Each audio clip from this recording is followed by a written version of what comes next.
Well, g'day DLive, and welcome back to the Gives a Minute DLive stream for our Tuesday afternoon affair. It has just gone 4 minutes past 3 in the PM for me. Good morning, good afternoon, good day, good evening to you, whatever the time it is, wherever you're consuming this content. You're always welcome right here on the Gives a Minute DLive stream. Checking out the chit chat. I see Alcoholic. I see Day one DLive. I see Jason. I see Hemping Ain't Easy. I see Rich. I see Monkey with a Gun. I see 6 crew. And therefore 6 freaking cheerses, because everyone gets a cheers when they join the Gives a Minute DLive stream chat. This is a glass. Oh, I didn't fill it up. That's a waterfall. Excuse me, that's a microphone. When these two things touch each other, somehow, somewhere, in some intergalactic stratosphere, that represents the cheers. And I've got no idea why. 1, 2, 3, 4, 5, 6. 6 freaking cheerses. Let me get a Justin Sun style sip.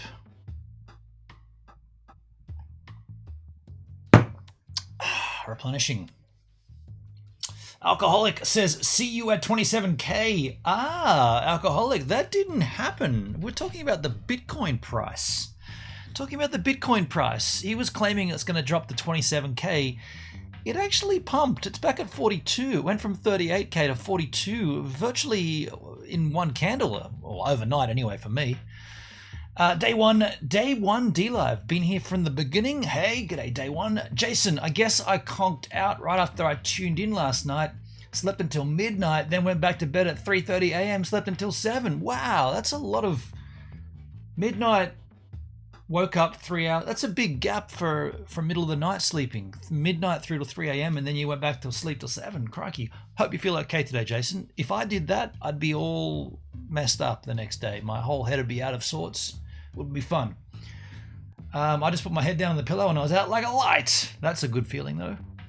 Hemping ain't easy. Shouting out all my DLive friends, wishing you the best to you and yours. God bless. Thank you, Hemping. Hope you're doing well too. Appreciate you. Richard, hey, gives and givers. Do you see it? We'll get to that in a moment. But g'day, Richard. How you doing? Monkey with a Gun. Period. Jason, hello, Kivers and Kivers. Okay, Richard, Jason, good one. That's a waterfall. I don't know what the hell the waterfall was. Rob Mack, how you doing, Rob? 43k. See, I mean, we thought it was going to drop. How you doing, buddy? Good to see you. 43k. Okay, it's little pumpskis. So, folks, before we go any further, because Richard is here, as you can see down there, there is some things. What are these things? Who did that? Rob Mack with a 5-month sub streak. What, Robski? That's 5 months, dude. Just give me a second here. Just gotta quickly fix something here. A 5-month sub streak from Rob Mack. Appreciate that, dude. You see this hand? It's gonna slap the desk. It's gonna do it 5 times. Each desk slap represents a month. Count them. 5 slaps of the desk. Thank you, Rob Mack. Appreciate you, man. 5 months. Good to see you. Good to have you. Good to know you. So what we've got here is a lot of cranberry juice in the chat. Bang on, Rob. Yeah, right on. I did my 90-day course of Caruso's Prostate Easy Max. Didn't make a difference. Richard Santic was swearing that he knows a family remedy. I think it was your father or grandfather. Hey, Brad in the house. Okay, Brad, how you doing, man? Hey, Gibbs, miss you. Damn work makes me go to bed early anymore. Just want to say hi. Surf's up. Thank you, Brad. Good to see you, man. Good to see you. Either Richard's father or grandfather swore by... It's his dad. My dad. There you go. Cranberry juice as a remedy for prostate issues. How much do you need to take? Half a glass a day. Do it for a month. So I measured how much that would be. These are 1.5 litre bottles of cranberry juice. We needed to get 5 bottles. They're about $6 a pop. Richard, in his beautifulness last night, PayPal'd me the price of what that would be. Made a PayPal donation straight to me.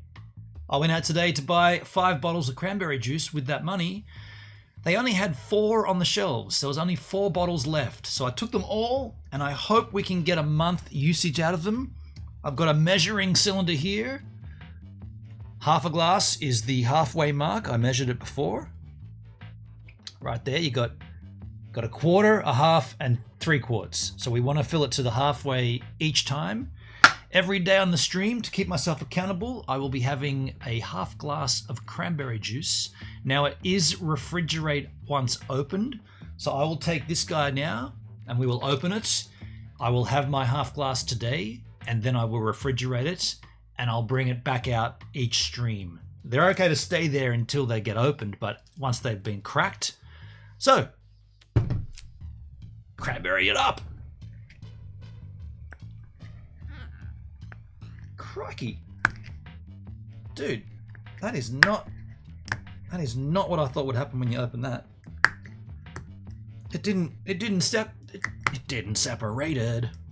What the heck? Dude, that did not open up at all properly. Okay. This is one of those child-proof ones. What the heck? Okay. And now there's a little seal. I'm just careful because it's... Dude, that is literally filled all the way to the top. Is that like... Man, this is going to be a disaster, hey? Like, I'm glad I didn't open that any closer to my... This is going to go everywhere. Look how... The moment you open that, there's no air in there. It's a solid block of cranberry juice. There's no way this isn't going to spill when it opens, because the second it opens, the plastic will compress in and the cranberry juice will come out. What the hell, dudes?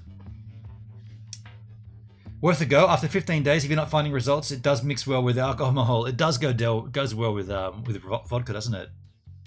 This is for bladder infections. Is it really as well, Brad? Dude, I remember an ex-girlfriend getting it for a yeast infection. Be better cold. Dalski, what the fuck are you trying to get into now, you wanker? How you doing, Dale? Good to see you, man. Hold it over your keyboard to open it. I do not want to do that, man. I will not do that. I mean, this is danger, right? I'm going to open it without touching the bottle because, well, without touching the sides, because as soon as that gets loosened,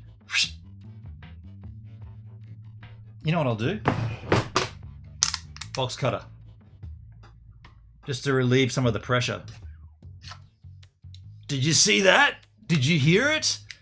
As soon as it opened, it went and it sunk down.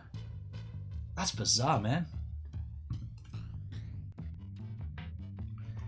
All right, I did not expect that to be as difficult as it was. Yeah, and it will be better chilled, of course, but for the first one, we'll just take it room temperature. It's not about the taste, it's about the medicinal factor. So let's go 1/4 of a glass here. I mean, half a glass, sorry. Half a glass cranberry juice. What? Medicine. Richard, thank you for the PayPal donation. Thank you for the suggestion. Let's see it. Let's try it. Let's see what happens. Yep, I'm going to taste it as well. It's kind of sweet and bitter at the same time. It's not that bad.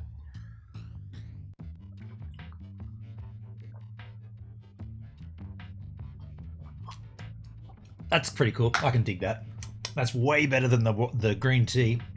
It's kind of tangy, like tanniny, like bleh. It's like a little bit sour and bitter. All right, so Jason, I've got you on 3 screens. Oh, hello. That's cool. Thank you. Vacuum seal. That was a very tight vacuum seal. Almost as good as something else. You can mix it with any alcohol you want. Is that right, Brad? I mean, vodka is the typical vodka cranberry, right? Did you see that they've banned, well, in Australia, one of our big liquor stores, Dan Murphy's, has removed all Russian vodkas and liquors off the shelf as a sanction of their own. If this is successful for you, we can mark it as /ease. We can. We can. Monkey with a gun. What a do, Dale. Mr. B in the house. G'day, Mr. B. How you doing? So look,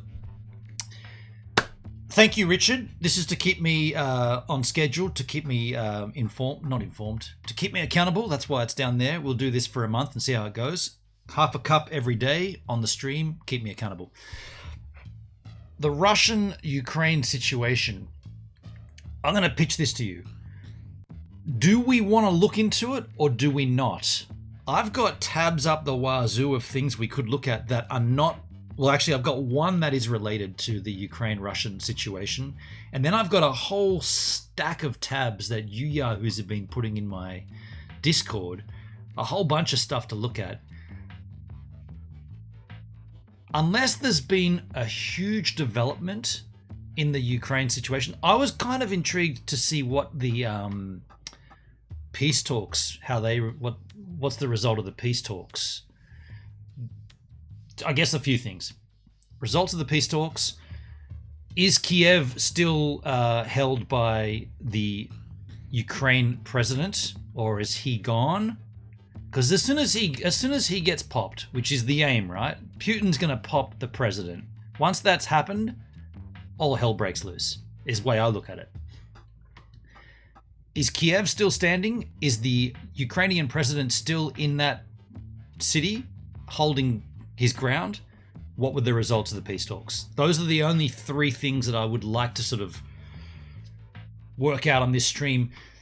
The one link that I do have already, which is related, is from the Kimmel show, Jimmy Kimmel. Trump babbles on about Russia's war, and QAnon claims Jimmy Kimmel has been arrested and cloned. That could be intriguing. Something related. It just went live, or it went up about 20 minutes ago. Other than that, I don't have any other information or any other links. Leave it up to you guys.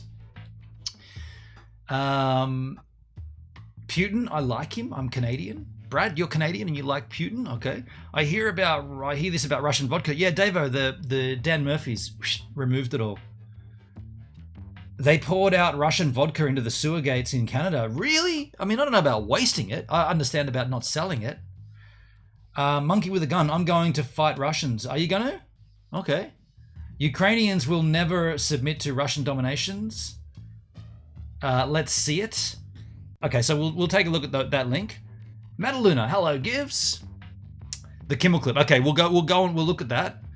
We'll get into it sort of soonish. We'll get there. We'll get there. Putin is a lying mass murderer, Dale. You know what we should do? Oh, you know what? No, we're not looking at hardcore news. The other thing I wanted to talk about is the situation in Australia with the floods, right? We got some hectic flooding taking place right now up in Lismore, the northern part of New South Wales, the state that I live in. If you wanted to look at that information, we could look at that as well. What is a famous Russian vodka? Smirnoff is the most famous one that I'm thinking of. Grey Goose isn't Russian, is it? No, Grey Goose is not Russian. The only good Russian is a dead Russian. Ooh, okay, okay. They threw it all out. Bye-bye Russian liquor. Share what you have about the floods. That's closer to home for you, many of you. Yeah, I don't have anything about it. That's what I'm saying, Metal. I don't have anything. This is the one time when I have a whole bunch of other unrelated tabs ready to go. But if you dudes want to know about the Russian-Ukraine sitch, or if you want to look into the flooding, did you know that there's been 12 meters of water? 12 meters is the previous record of flooding in Lismore, which is this place that's kind of copping a blow right now. The previous record was 9 meters of water. It's just gone over 12 meters. The height of the peak of it was 12 meters. Far out. Stolichnia, yeah, that's the best Russian vodka. That's the one that stands out in my mind. Yeah, Stolichnia, yeah. Is Ketel on Russian? Is Ketel? Oh, wait a sec. Did I say Smirnoff? Okay, when I said Smirnoff, in my head I was picturing Stolichnia. My bad. So Smirnoff is not Russian? Is that a fact? I was actually picturing the Stolichnia, Smirnoff vodka. I thought that was Russian as well. Do they have a Wikipedia? It's the world's largest brand of vodka. Where's it from, though? Get him out of there. Get him out of there. Just give me a Wikipedia page.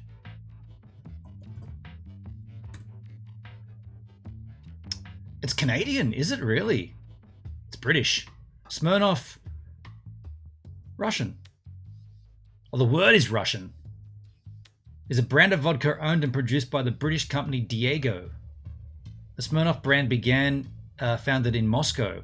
Well, okay, so it originally it was a Russian vodka. Yeah, okay, but it's now made in the UK. There you go, folks. Country of origin, Russia. So you can all stand corrected.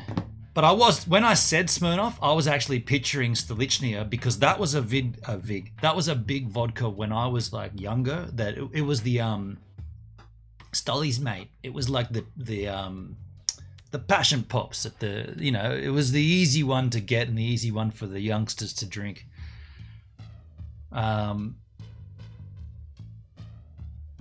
Yeah, Richard, that's wrong. It's not a Bronfman Canadian company. No, it's not. Can't spell tonight. Monkey finger's not working. I prefer Absolute vodka. Now, where's Absolute from? I feel like that's Finnish, isn't it? Absolute vodka. I think that's Finnish. Sweden. Ah, from Sweden. There you go, folks.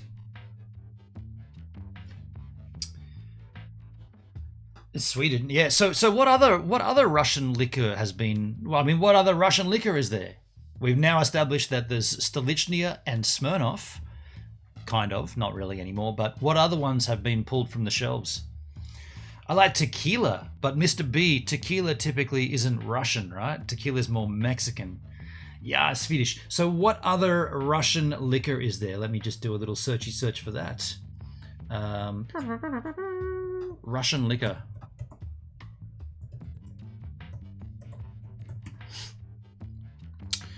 What brands of Russian liquor are there? Stoli vodka, Russian Standard, Smirnoff Watermelon, Smirnoff Spicy, Beluga. Beluga is Russian? I did not know that. There's not many. It's all Stolichnia or Smirnoff. Beluga, I did not know. Here's the story anyway. Oh, it's a members only. Go, Matt. Seriously, who pays for stupid news stories on the internet? Here's the best Russian vodkas from Dan Murphy's. This is probably interesting because none of them will be available right now. Oh, they removed them from the shelves, not from the web store. Polyakov. You guys seen this one before? Different varieties. Craven, Caravan, vodka soda. Pretty plain looking drink there. Vodka O. These are all Russian, folks. No, they're not. Hartshorn is from Tasmania. What the crap, dude? I literally typed. Best Russian vodka, 25 results. Number 7. Hartshorn Sheepway vodka. This is from Tasmania. I know it for a fact because I've interviewed the owner of the place. The first spirit in the world to be made from sheep's whey and the winner of the world's best vodka, judged in London. Each bottle is hand sprayed and the label handwritten and signed by Ryan Hartshorn. That's the guy I met. This is in Tasmania, folks. How can this come up under a search from Russian? Caravan would have been better name. Craven. Jason, the Twitch stream is acting up for you, is it? I'm sorry to hear that, dude. Oh. Dude, I'm not sitting... Oh, you know what? Hold on a second. That could be my fault. Wow, okay. Interesting. I had my Mac miner on. Okay, I just quit the Mac miner. I didn't know that was on. But my frames were not sitting at 60 frames a second. Now they are. Interesting. So you can't use OBS and Mac Miner, which is the crypto mining software which is we did a bit of research on a few weeks ago now. I had that on before I started streaming, and I didn't even know it was on. Now, and I wasn't at 60 frames. Now I'm sitting pretty at 60. Interesting. All right, so that's how you can max out your M1 MacBook Pro Max by using OBS and a Mac miner. Interesting. Dale, I should call in, really get this stream lit. You want to call in? You're welcome to, dude. You're totally welcome to.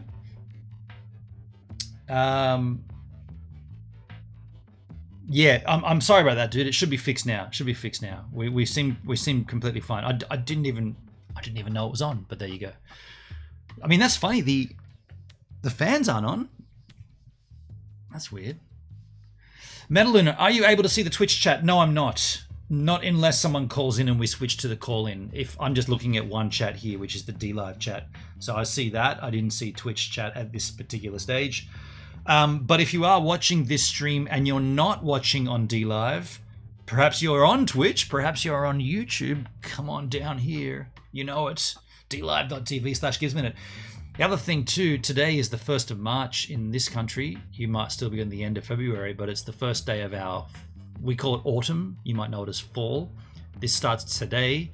So I have made my video DLive on March 1, 2022. If you want to go and have a look at that video, it's last month was a sad month on DLive, and I recapped it on that video. I'll show you where it is if you want to go and find it. You go over here to my channel, you click down here with the video section, and there it is, DLive on March the 1st, 2022. I put that up about 5 hours ago. Hasn't got a view yet. I'll just give you the linky poo if you wanted to take a look at it yourself. And in the chat, there it is for you, if you wanted to go and have a look. I thought Benham was going Pornhub on us. Screamfeeder.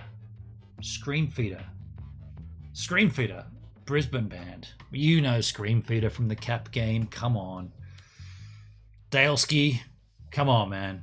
I'll tell you what. I'm going to go and grab myself a coffee. I'm going to put the cranberry juice in the fridge. I'm going to come back with a coffee. We're going to take a look at these linky poos we got ready. I'll be right back.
Dale always has X hamster up. I'm not sure what X hamster is.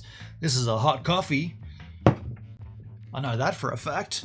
Might have a few picks next week. Mr. B, what are you talking about? Dale always has X hamster up. X hamster. Not too sure what X hamster is. I know this though. YouTube, it's off for you. I'm going to turn it off. If you're not over here on DLive, maybe you're chatting in my chat frantically. Why isn't this guy answering? I'm only looking at this one chat. It's on DLive. Come on down. DLive.tv/givesaminute. This is where this stream's going to live. I'm going to turn off YouTube pretty much now. So YouTube, ta-ta. They're out of there. They're out of there.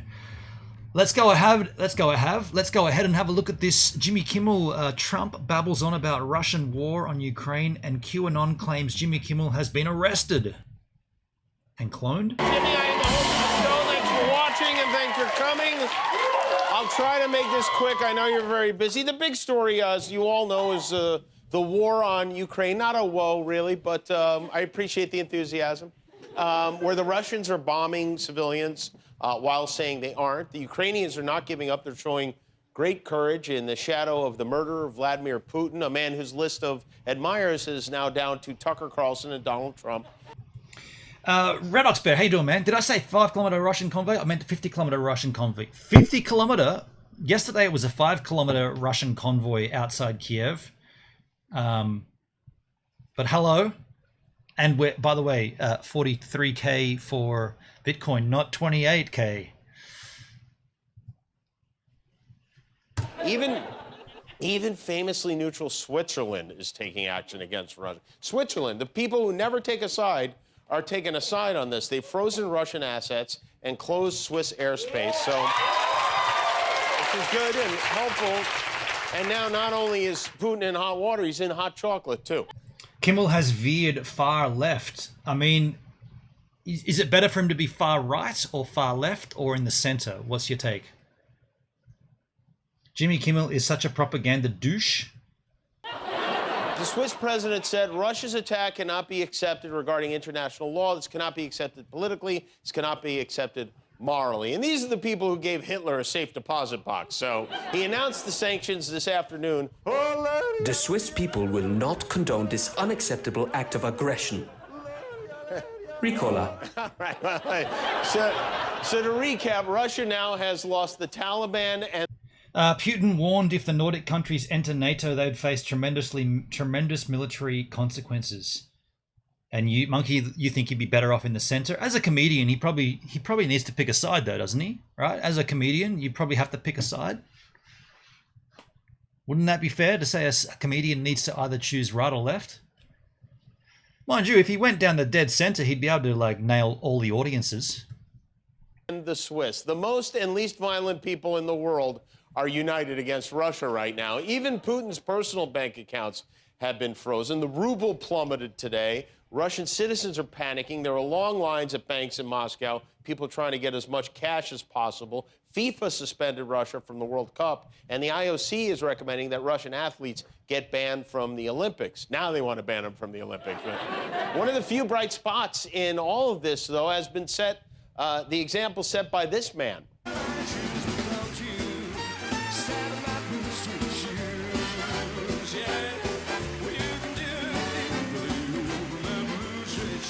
You know who that is? That's the president of Ukraine, Zelensky. That's him. He was good dancer. Comedians don't pick sides. They mock everyone equally. True comedians. So what's the problem with him being to the far left at this stage? What's the problem then? If he's gone far left, does that mean that he's stuck there, or does he? I don't watch this crap. I couldn't. This American late night television yawnorama for me. I never watch this crap. This came up on my feed. Are you saying he doesn't stay in the left? He goes to the right as well, or he stays in the left? Because it seems like, isn't he just making jokes here? Isn't he just making a joke? Like, what? Why is this so offensive? Make fun on all sides. Isn't that what he does? He's a moron. Okay. I thought you guys all liked him. Isn't he one of your biggest? Isn't he like one of America's greatest television comedians, like late night crap? He was has shown great courage and is a hell of a swing dancer, too. You know, before he was president, he was a comedian. He played the president of Ukraine on a comedy show and then became the president. That video is from, he was on the Ukrainian version of Dancing with the Stars, and he won, by the way. He was also the guy, Zelensky, on the other end of that perfect call with the celebrity extortionist Donald Trump. Norn was a comedian. This guy's not funny. So you don't like his jokes, so therefore he's not funny. Okay? I mean, a lot of people there are liking his jokes. They're laughing at him. Just because you don't like it makes him not a comedian, not funny. A lot of crew in that audience seem to like it. Donald McDonald was quarter-pounding his little fists at CPAC this weekend, explaining in no detail whatsoever why he believes bigly that there would be no war if he was still in... Did he just say bigly? He said bigly. No detail whatsoever why he believes bigly that there would... Are you kidding me? Who in my chat used the word bigly recently and I thought it was a new word that we discovered? Bigly's a word? The fuck? What? Get out of here. Bigly is a word? Bigly's an actual word. It's an adverb. To a great extent, on a large scale, we're going to reduce taxes bigly. I genuinely thought that whoever that was that did that in my chat the other week, I thought that was like a word that you made up. It's actually a word. Bigly, I told you, Redox, yeah, what the fuck? To a great extent, on a large scale, we're going to reduce taxes bigly. It doesn't even sound right. It doesn't even sound right. You're stuck on bigly. Sergeant Bob, were you here when that happened? How you doing, man? I mean, I just heard your mate Jimmy Kimmel say it, and I was like, who says bigly? I thought it was a made-up word. Let's hear it again from the man. Be no war. Let's go back a little section here. Donald McDonald was quarter-pounding his little fists at CPAC this weekend, explaining in no detail whatsoever why he believes bigly that there would be no war if he was still in office. But with respect to what's going on now, it would have been so easy for me to stop this travesty from happening. He understood me, and he understood that I didn't play games. This would not have happened. Someday I'll tell you exactly what we talked about. Tell us now. We talked about it. And he did have an affinity, there's no question about it, for Ukraine. I said, never let it happen. You better not let it happen.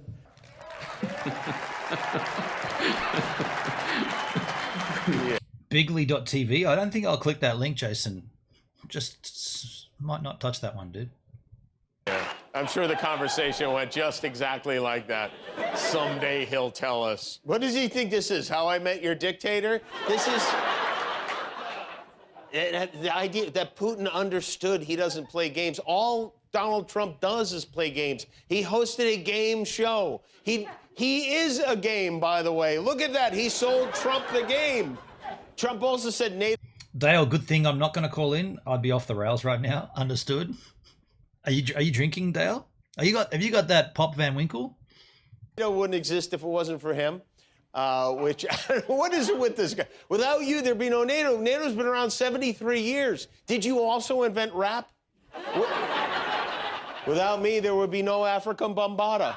I don't know about you, but I am not particularly interested in hearing Captain Bonespur's thoughts on war when his only military credentials are leading an attack on his own vice president at the Capitol. But there is a war going on.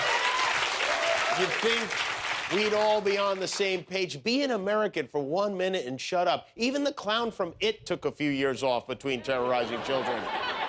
Trump boasted and whined for 85 minutes at CPAC, and I don't know how this didn't wind up on the front page of every news website, but it would seem that he finally has proof that the election was stolen from him. One of the worst scandals ever. I call it the crime of the century. Ballot harvesting as it gets released, and it's all on tape. It's all on tape. With over 2,000 ballot stuffers, or as they call them, mules. They call them mules. These are ballot stuffers. We have it on tape. It's all on tape, and it's coming out over the next 3 weeks. It's all on tape. Right. All on tape. Does Bigly TV show nudes of Obama's old lady? I don't know, and I will not click that link. He's reading a script written by children, so it's not his fault. He's just reading his script. Rubio 2024. Who's Rubio? Who's Rubio? There's two. Monkey with a Gun, Dale, both Rubio 2024. Isn't Trump up again in 2024? It's all on tape. A tape none of us will ever see. Let's mark the calendar for 3 weeks from now, see if we ever get a look at that tape. I don't know, maybe the My Pillow guy has it in the back of his truck. It's in the lockbox and he can't find the key or something. They'll get it though, and maybe FL Gov? What's FL Gov? Florida government? Fuentes 2024. Nick Fuentes is running? Senator from Florida. Redox, is that legit? Nicholas Fuentes is running. Isn't Trump running again though? Marco Rubio, Florida governor. So he's your guy? Is that what's going, like, in, what is it now, 3 more years? Is that who you guys are all voting for? So Biden's not going to do a second term. Trump's not coming back, but you got your hopes on this Marco Rubio. Marco Polo Rubio? Senator. So he's a senator. Fuentes is too young? Is there an age limit, is there? There should be an upper age limit too, right? Biden would pass the upper age limit. Trump is a beta. He should never run again. Trump has not announced a run. Has he not? That's weird.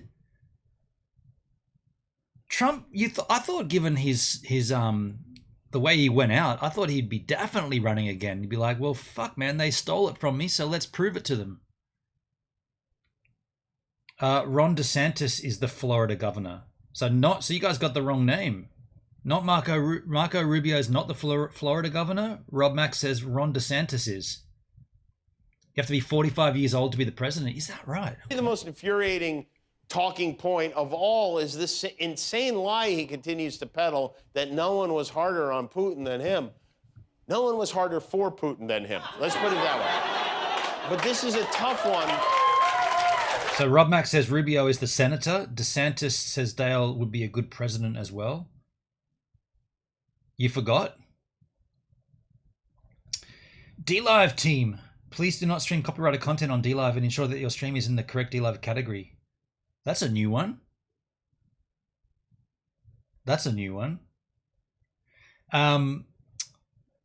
Is that because we're playing Kimmel? Is that what that is? Because we're playing... This is a YouTube video. Are we not allowed to play a YouTube video? Is that a bot? DLive. Is someone in my chat or is that a bot? That's a bot, right? But is that a bot that's triggered from an algorithm? Stop playing Kimmel?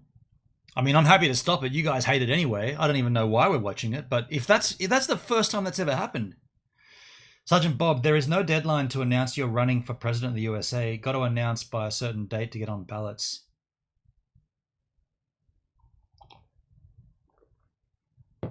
That might not even... You know what, folks? That could even just be a troll with the same handle, dude. Let's have a quick look.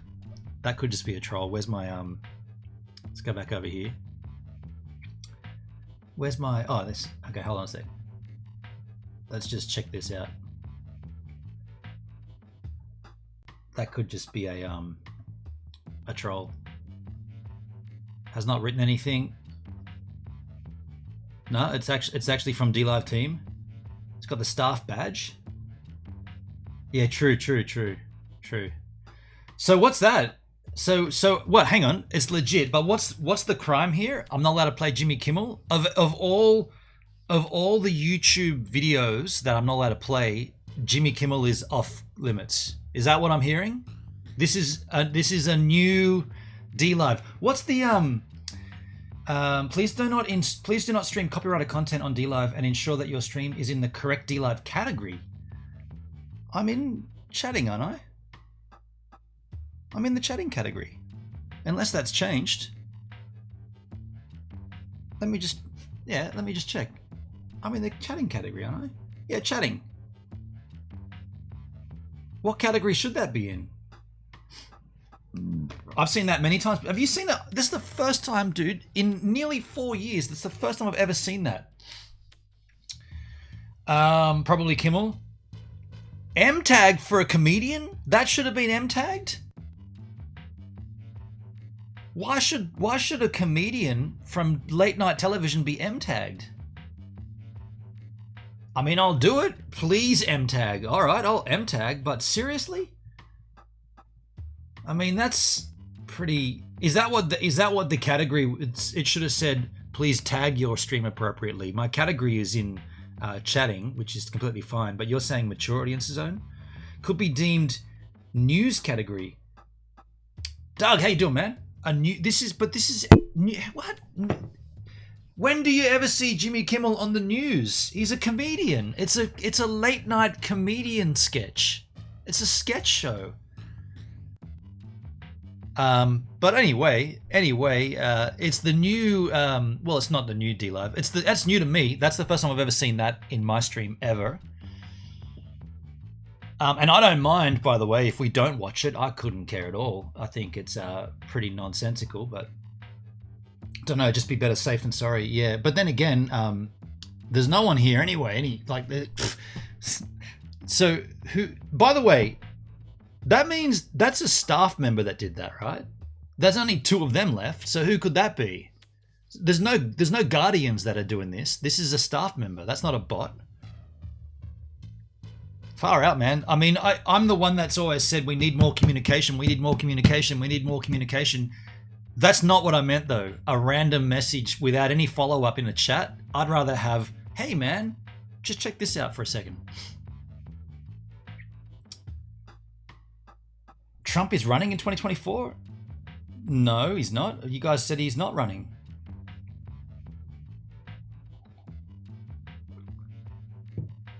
Jimmy Kimmel Live might DMCA DLive. I mean, that's obviously what's happened, right? That's obviously what's happened.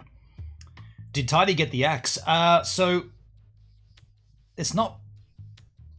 Good things are coming. A micrometeorite smashes into the satellite and causes a 7-hour Australian internet outage. There's a graphic that explains exactly what that means. Why is this big search bar up here on this Microsoft Start crap? Get that out of there. A micrometeorite colliding with a satellite caused a 7-hour internet outage for people in Australia. I never heard of it.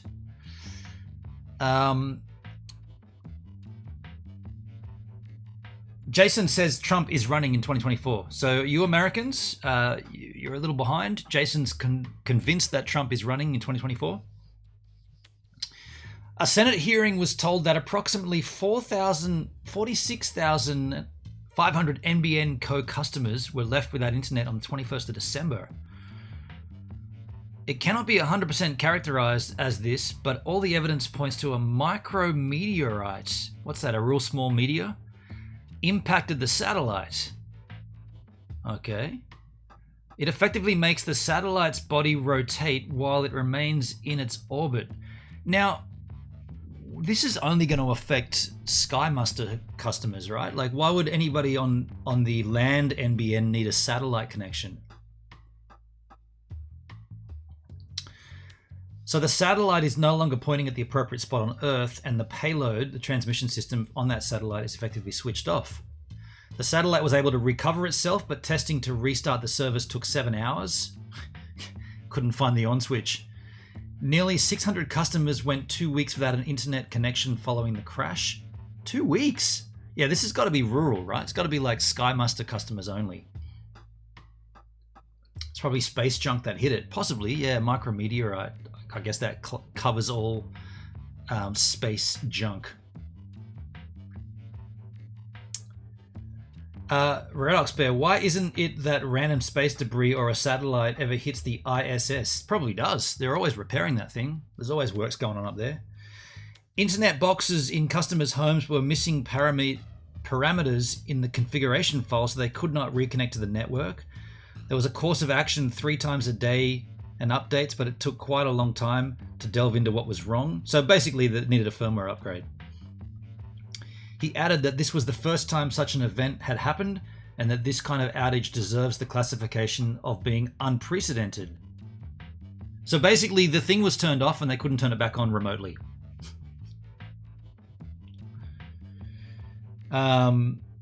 And Elon's launching more space junk every day. Well, Elon's launching satellites. I wouldn't consider them space junk. You might consider everything else space junk, but a satellite for connectivity on this planet, I consider that I consider that brilliant.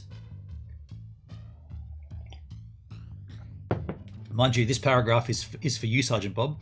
The increasing number of satellites in space is a cause of grave concern because of the development of mega constellations and the buildup of space debris or junk. NASA recently warned that SpaceX Starlink mega constellation, which also provides internet service, could be involved in a collision. Okay, so this could be a collision with Starlink. The space agency told the FCC that it was concerned about the potential for a significant increase in the frequency of conjunction events and possible impacts to NASA's science and human spaceflight missions. There are currently 25,000 total objects in orbit around the Earth, with over 6,000 of them below 600 kilometers. Sergeant Bob, I hope we can all switch to satellite phones soon. Satellite phones, wow. Jason, you're still talking about Trump, man. Okay, Redox, there are over 3,000 satellites in orbit, more than that, 6,000. How many satellites can they launch on one rocket? No way they send over 3,000 rockets. There are over 3,000 satellites. There's actually over 6,000 and 6,000 in the below Earth orbit, 600 kilometers. I think they deploy, from what I've seen, on one launch, they're deploying heaps of satellites, like 30, 40, 50 at a time. Should enough of the pieces collide, an infamous 1978 study by NASA scientist Donald Kessler warned that a domino effect could be so catastrophic that it may create an impenetrable layer of debris that would make terrestrial space launch impossible, essentially trapping us on Earth. Interesting. There's a little blurb for the Independent. We got another story here. This one also from MSN. Now this is a little old, of course. We've already seen this story, but we haven't read it so closely. Sydney beaches close after the first fatal attack in 60 years. This is from February 17. Several Sydney beaches, including the iconic Bondi and Bronte, were shut down on Thursday after a swimmer was killed in a shark attack. The first such fatality at the city's beaches in nearly 60 years. Why do they do this? They put a photo, like a file photo, and they even tell you it's not related to the story. It's related, but it's not from the story. It's like, do we need like eye candy to make it suitable? Like, it's not even a photo from the beach that it was. It's just so stupid. Drum lines, which are used to bait sharks, have been set up near the attack site, while drones have been deployed as officials search for the shark to see if it's still in the area. A video shared online showed a shark attacking a person on Wednesday. Blah, blah, blah, blah, blah. Police have not disclosed the identity of the swimmer. We now know his name was James. I cannot recall his name. There's a video that's just playing in the background for some reason. This has been a complete shock for our community. Dylan Parker, the mayor of Randwick Council, which includes Little Bay, told Reuters, "Our coastline is our backyard. To have the tragic death under such horrifying circumstances is completely shocking." And we won't be playing the video of the shark attack. I'm sure that's not it, though. No, that's just the guy talking about it. We can play that. Got volume. Jeez, so many on hovers.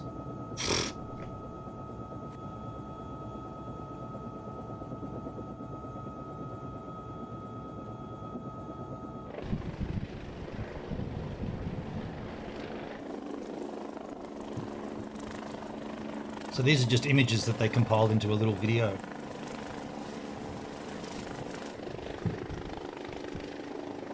Redox, can someone link me something about NASA launching 30 to 50 satellites? It's not NASA, it's SpaceX. Nah, just some guy was swimming, the shark came and attacked him vertically. We heard a yell and then turned around, like it looked like a car just landed in the water. Big splash. Yeah, it's not NASA, it's SpaceX. And to Jason, 240 in one go, around about. I knew it was a big number. That was a pretty lousy video, but anyway. A charity ocean swim at a nearby beach scheduled for Sunday was cancelled out of respect for the victim and the family.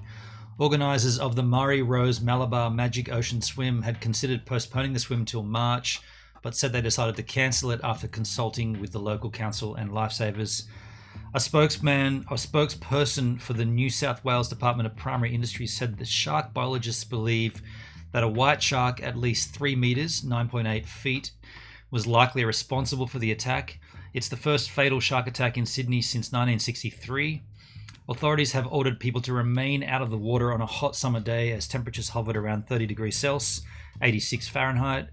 A few crazy surfers still go out and take the risk, but most of us take notice and just stay out of the water until the sharks have gone.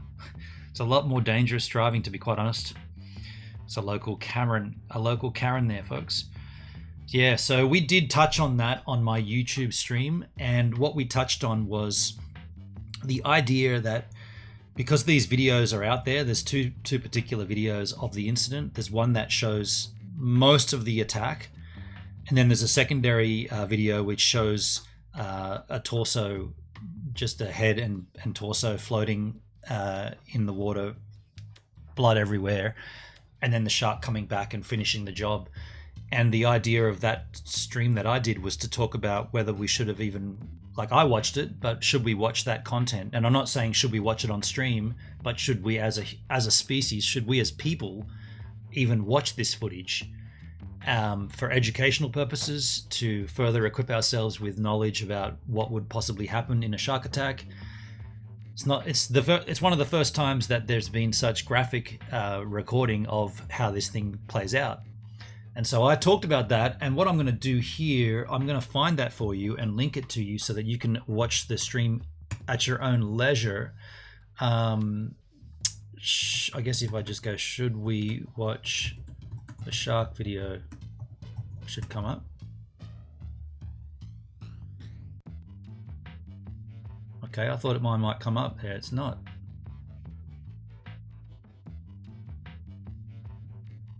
Okay. That sucks. If I put gives in there. Well, okay. Thank you muchly, YouTube, for suppressing my content there.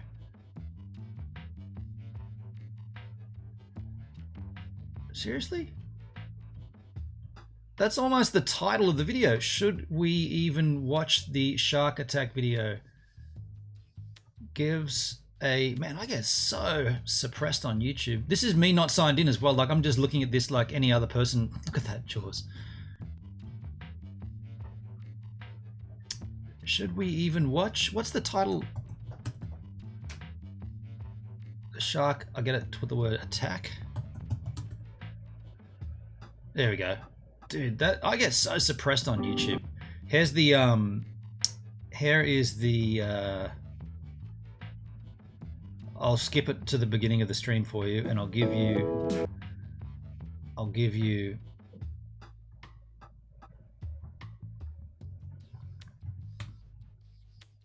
I thought I gave it to you at the starting time. I did not. You guys thought you saw it there? I didn't see it. I didn't see it at all till that point. Anyway, let's move on.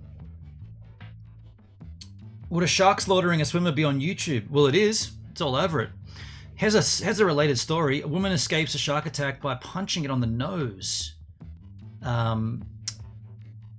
Again, just a stock image of a shark. So bad. A woman punched a 6-foot shark in the face until it let go of her foot, which it bit while she was snorkeling off dry Tortugas Islands off the coast of Florida. You guys talking about Florida before. Heather West, 42, and from Texas, told the Daily Mail the lemon shark. Lemon shark? What is a lemon shark? Lemon shark, okay. Quite a cute looking shark. Lemon shark. Let's go to Wikipedia. Lemon shark is a species of shark from the family Carhagara and is classified as a vulnerable species. It's funny how sharks are like apex predators, yet they're protected. Who did that? Someone on YouTube. Thank you, someone on YouTube. Who did that? Michael. Thank you, Michael, for being a giver over on the YouTube. Lemon sharks can grow to 3.4 meters, 11 feet in length. They're often found in shallow subtropical waters and are known to inhabit and return to specific nursery sites. Blah, blah, blah, blah, blah. Relationship with humans. This species of shark is best known in its behavior and ecology, mainly due to the work of Samuel Gruber, who studied lemon sharks both in the field and in the laboratory from '67. The lemon shark is targeted by commercial and recreational fishermen, so it's good food. Lemon shark skin may be used for leather, and its meat can be consumed. It's believed to be a delicacy. Lemon sharks do not represent a large threat to humans. Okay. Heather West and from Texas said the lemon shark kept tugging and tugging, and I could feel its teeth in my ankle. Dude. Lemon sharks can grow to 11 feet and inhabit coastal waters close to swimmers. They present a very little threat to humans. According to the International Shark Attack File at the University of Florida, before West's encounter, there had only been 10 unprovoked attacks by lemon sharks, all in Florida and the Caribbean, none of them fatal. Caution is still warranted as they are a large predatory species. In any year, the US accounts for about half of unprovoked shark attacks worldwide. What would be a provoked shark attack? If you were teasing the shark and it turned around and bit you? Unprovoked.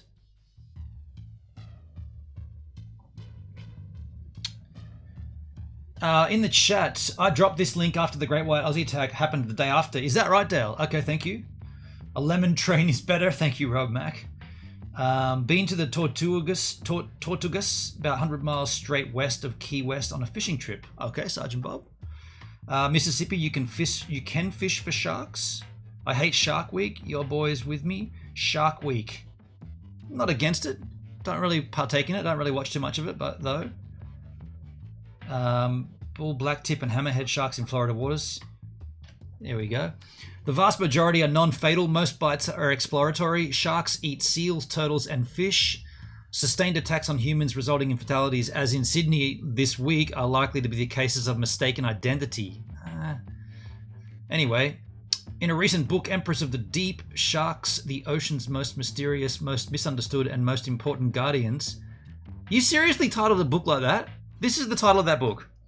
Emperors of the Deep, Sharks, the Ocean's Most Mysterious, Most Misunderstood, and Most Important Guardians. Man, you're going to have to get a shorter title if you're going to make a book. How's that going to go on any, like, web index? George Burgess, the University of Florida professor, tells author William McKeever, the major reason more attacks are in the United States is we've got a very large coastline and lots of people. A numbers game. Also, we're a nation of some wealth and means, and so we can afford to spend time at the beach. And of course, many areas of the country are heavy tourist areas. You free-loving Americans with all your money to go vacating.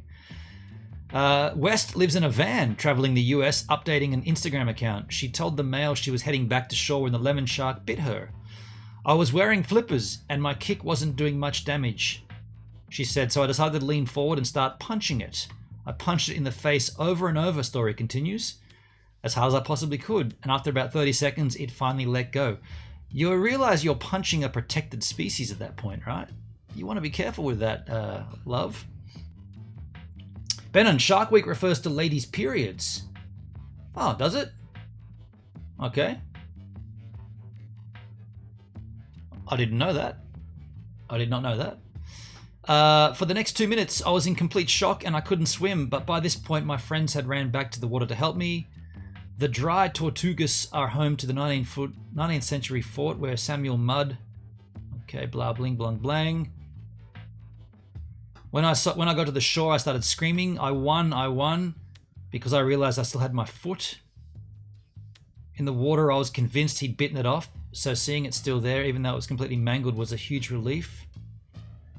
On Instagram, she shared footage of the bite and its aftermath. I'll tell you what I'll do. I'll click that link and see how gnarly it is, and if it's too gnarly, we won't look at it.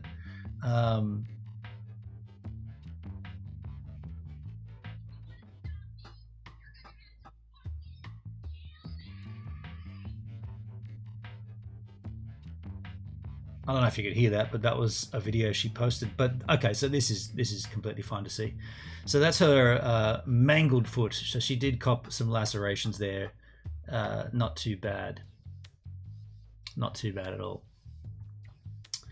The shark, she said, might have been the same one sighted in similar waters earlier, trying to eat a pelican. Despite all this, I want the record to show people that I love sharks. I don't want to discourage people from getting in the water. As a matter of fact, I'll be right back in as soon as I heal up. What a lovely story. I've heard this too. You should punch the shark on the nose. They're the most sensitive at the point of their nose. If you can get to it without putting your fist in its mouth, right? If you punch it in the face and you miss and you're going to lose an arm, certainly with a great white, you're not going to have much time up your sleeve to do anything. And that's kind of what I was saying about that video or that live stream I did. Like, should we watch that content to just see how this plays out, you know, like to learn from it? Because, you know, if it happens to you, do you want to know what potential is there, and do you want to know how to act, or do you want to just to be in the dark and know you're going to die? The bear will leave its cave forever. I was expecting bull shark. Lemon shark kind of shocks me. I have Suki explain Shark Week to you. She will giggle like crazy. Okay. No worries. Let's move on. Speaking of surfing, this lovely young lady lives in Fiji, and this is a tour of her house. She's a surfboard rider. Hi, I'm Risa Hennessy.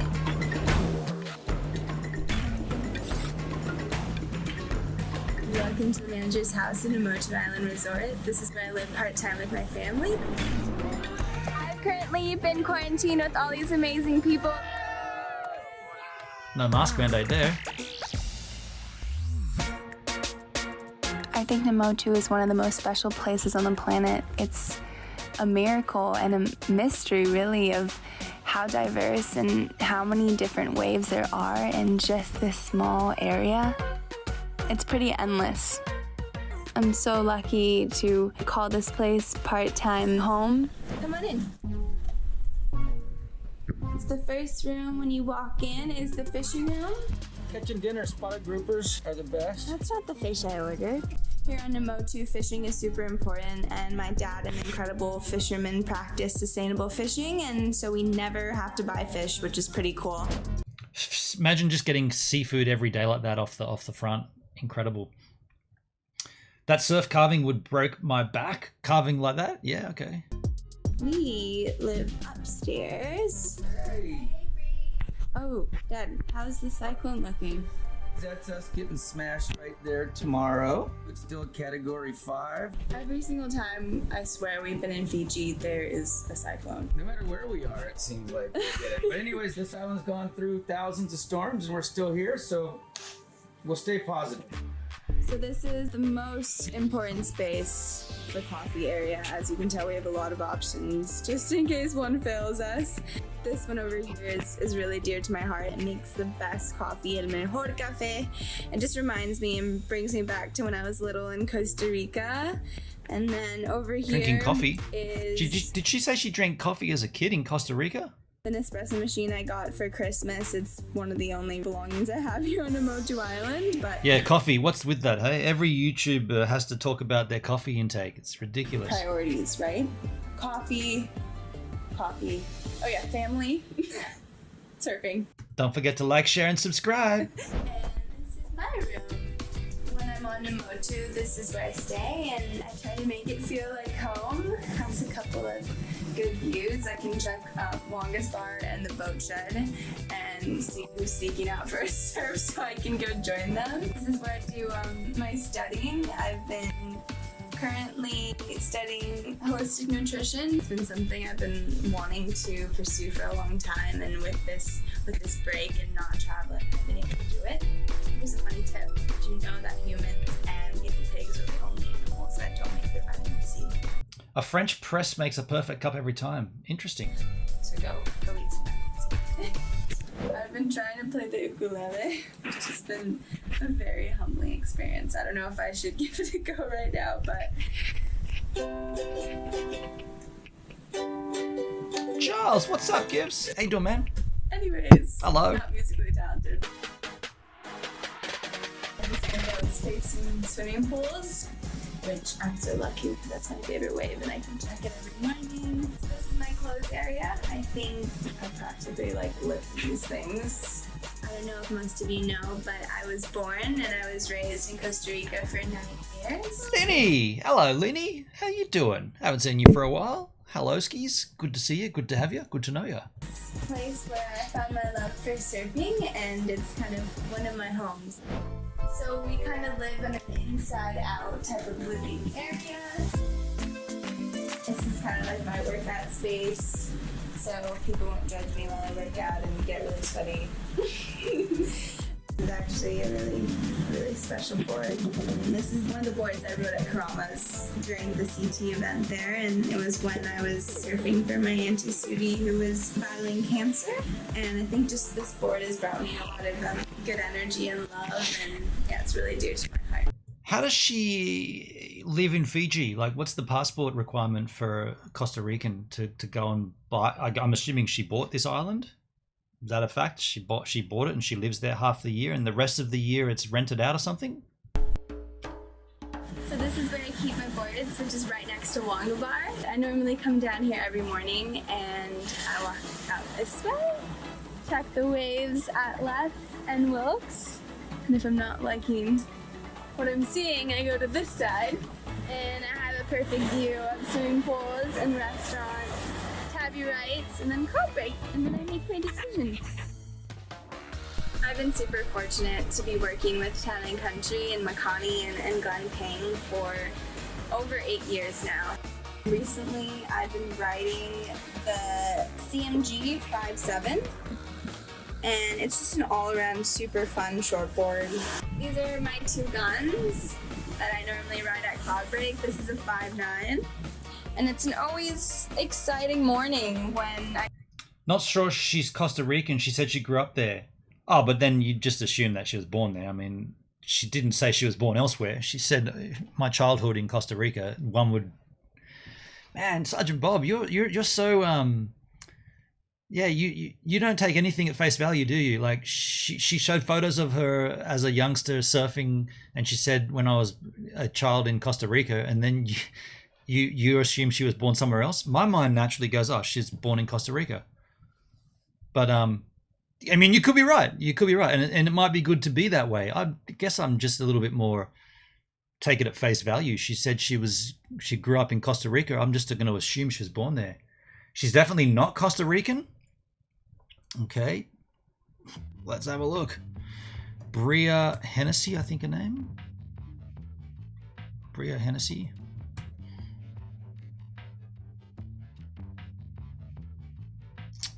Born September 16, is a Costa Rican professional surfer.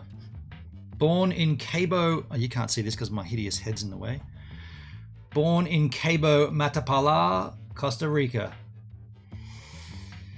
Right there, folks. Don't know what to say or how to say it, but it's good to be a little bit defensive and a little bit on edge about things, but sometimes it's also good to just take it at face value. She's Costa Rican. She's definitely not Costa Rican. She's Costa Rican right there.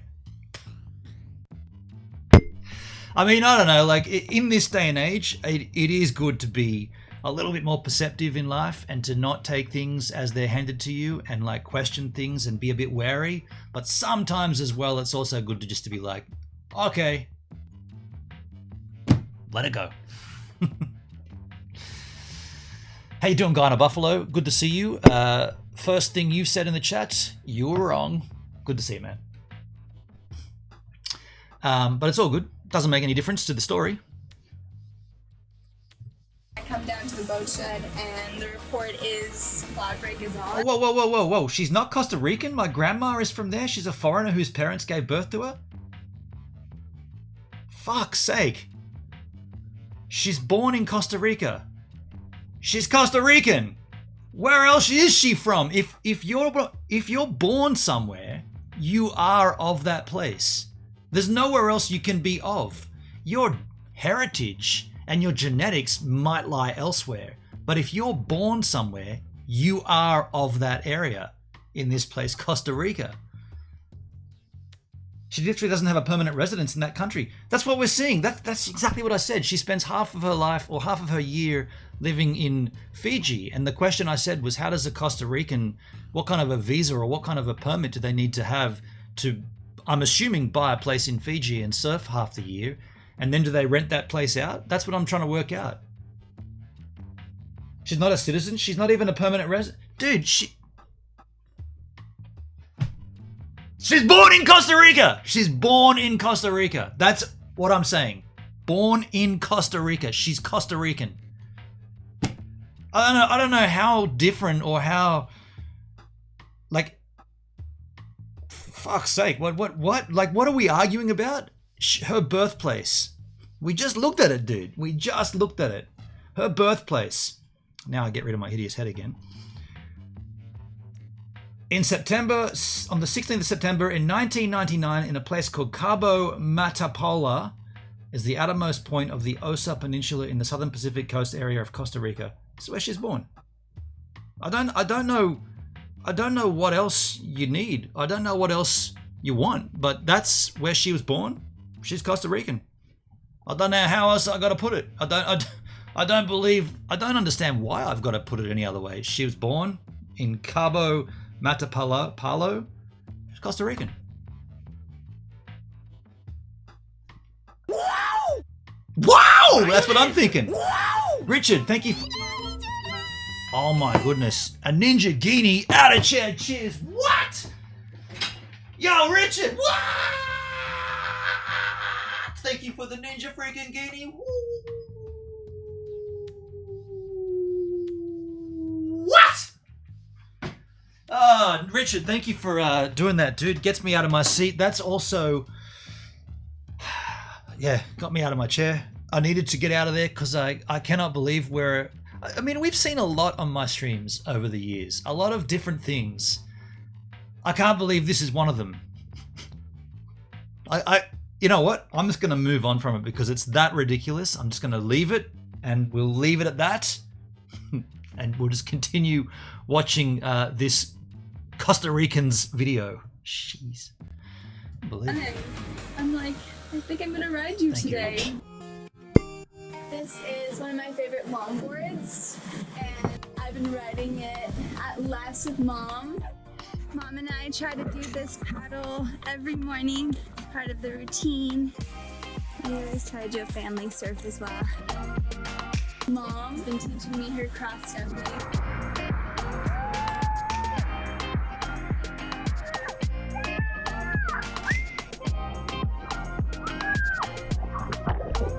As you can tell, we're pretty dysfunctional, but we're happy.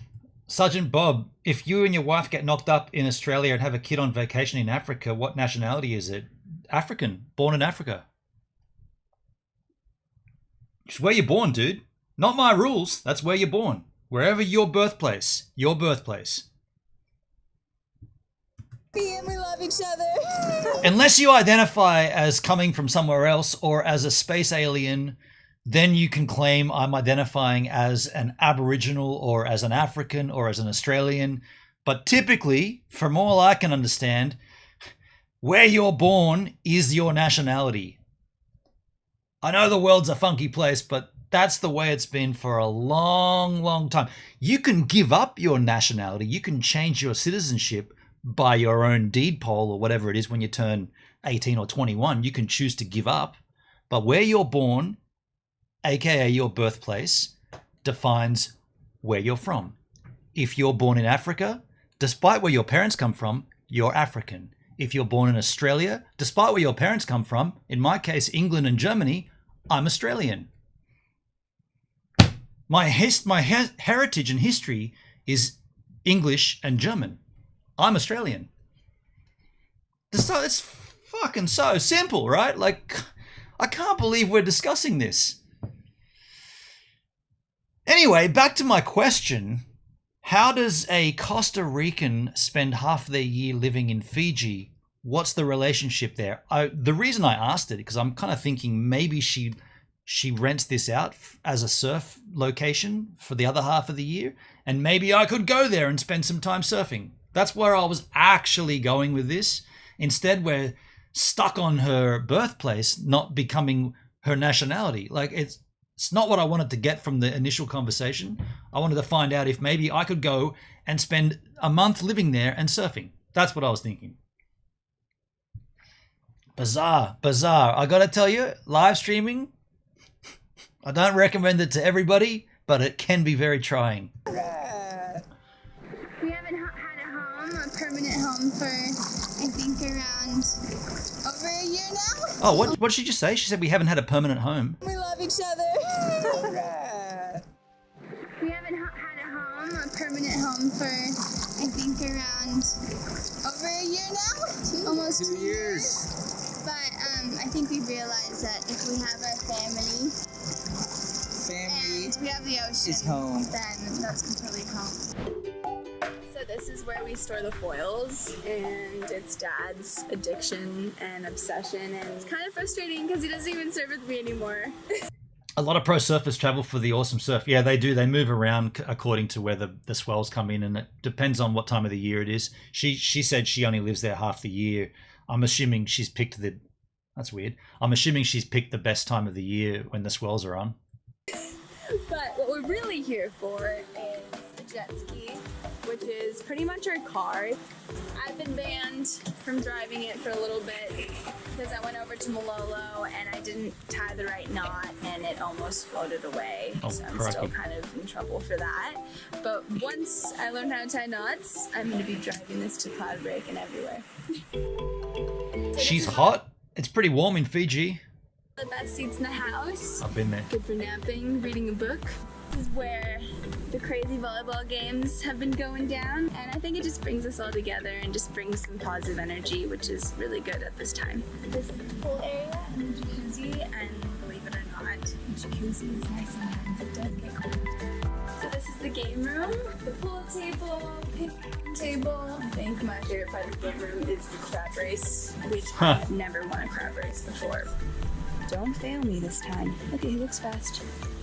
I'm definitely gonna win one in the future. This is like the dining room, living room area. Chess tournaments go down. Bar. And then here, where all the magic happens. This is the room where I'm spending most of my time. That's a commercial cookery. What? That's bizarre. So she's studying to be a chef or something? Time during quarantine, if I'm not in the ocean, and I'm really grateful I'm able to surf at this time. I'm in the kitchen and trying to create new recipes, and it's very therapeutic to me. I love cooking. Wow, she must be a This is the chef. produce section. At this point in time, fruits and vegetables are valued a lot. This is also insanely valuable. Some dark chocolate, very, very valuable. I'd say like that's close to broccoli. These are coral trout, I think. Dad, don't kill me if I don't know the name of the fish. It's actually looking a little low, Dad, so I think you need to get back out there. Over here, we have around 40 tubes of mayonnaise.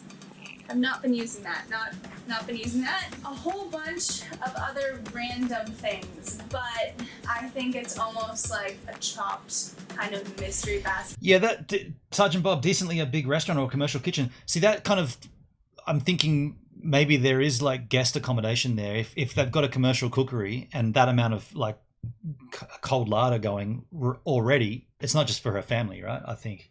It for Mom and I, we've been trying to keep it creative, and I think we've been doing a pretty good job. I'm currently made some cinnamon rolls. So Yeah, for sure. I think we can all agree on that. That's one thing we can agree on. amazing. Ta-da!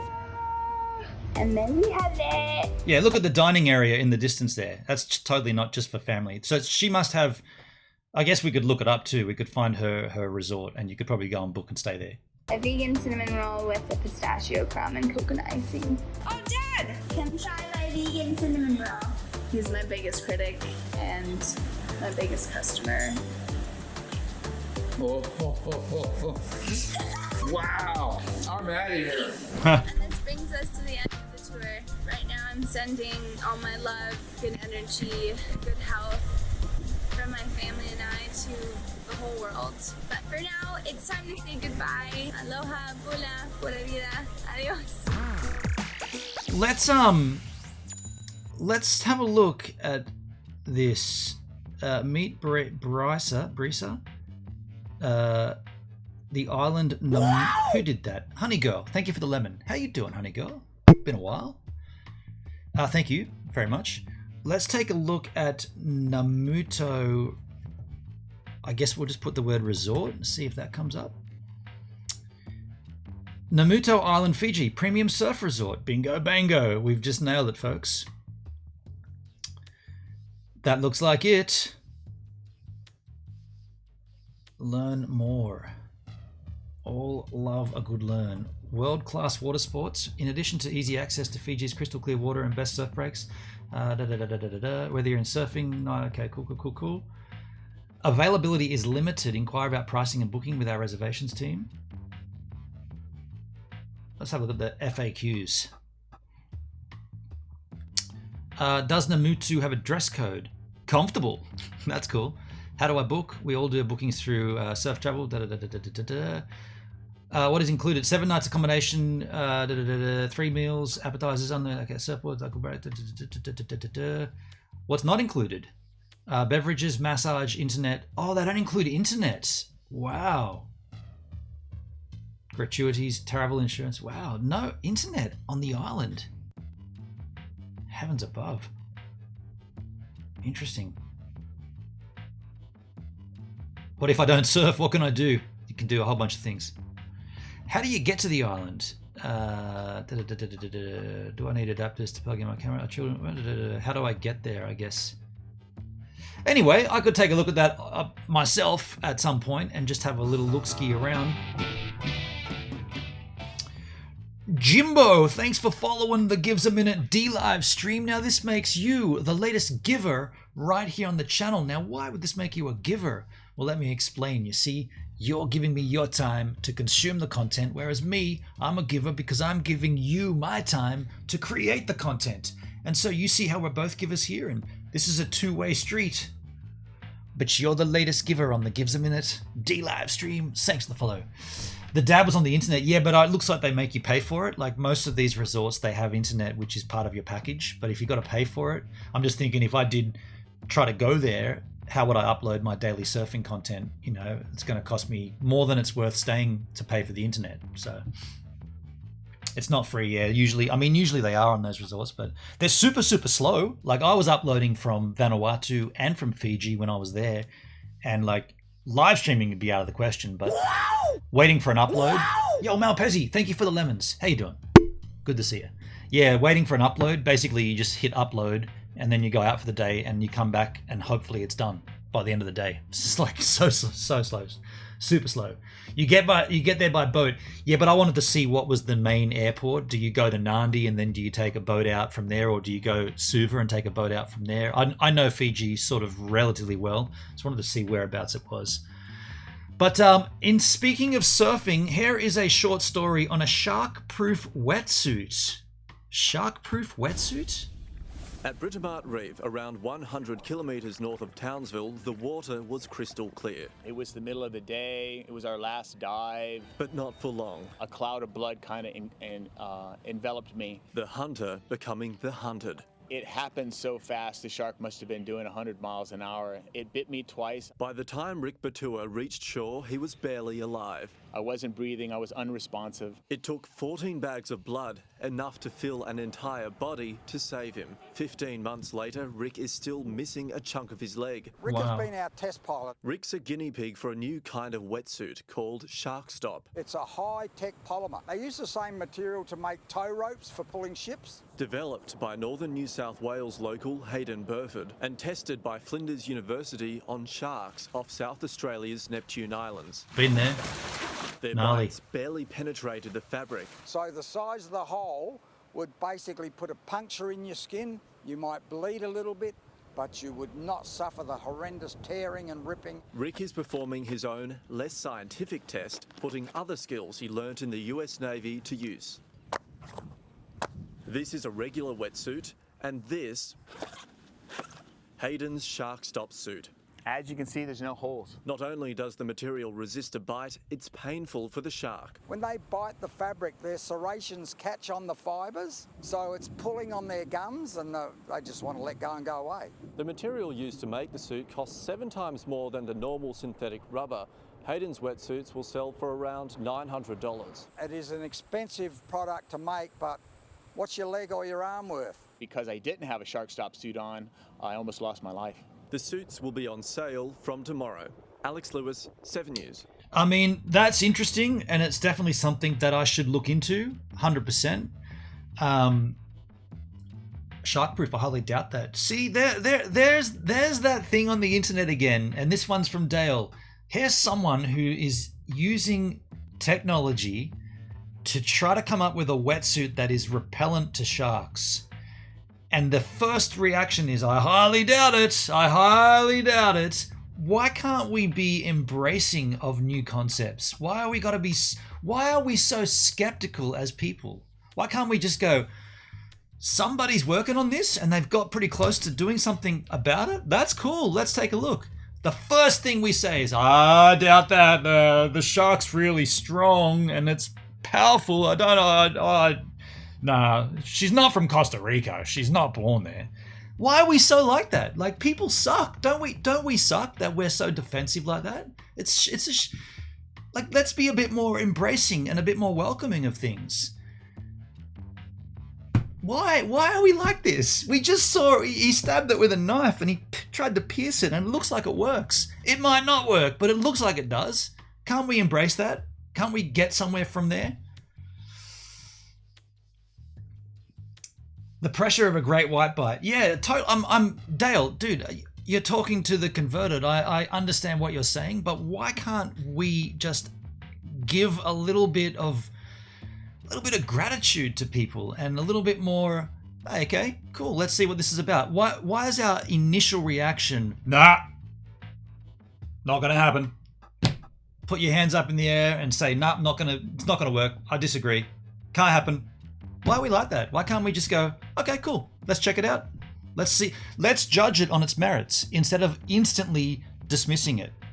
That's what I'm saying. Doug, it's worth a shot. Great idea. See, yeah, maybe it's an Australian thing. I think we're a little bit more like receptive to things and a bit more, okay, let's try it. Let's give it a shot. See what happens. I mean, for fuck's sake, you're better off wearing that thing than not wearing anything, right? A regular wetsuit. So that's, when I saw it, I'm like, okay, maybe I should look into this. $900? That's expensive. My first thoughts were, how heavy is it? Is it going to be hard work paddling? I currently have a 3.2. I've just bought a 4.3 for winter. Is that going to be like wearing a 5.6 or a 7.8 or something? How heavy is it, right? Like, but man, it's something that I'm certainly interested in looking at. Otherwise, just turn the page and move on to a new book. Don't even bother reading the preface of the novel. It's very dismissive, isn't it? No, I don't like the last film this guy did. Let's not rent that one. Let's rent this one. No, don't watch that. Don't watch that. MD Wit, thank you for the diamond. Hello. Hello all. How you doing? We're having an interesting one here, MD Wit. We're having an interesting one.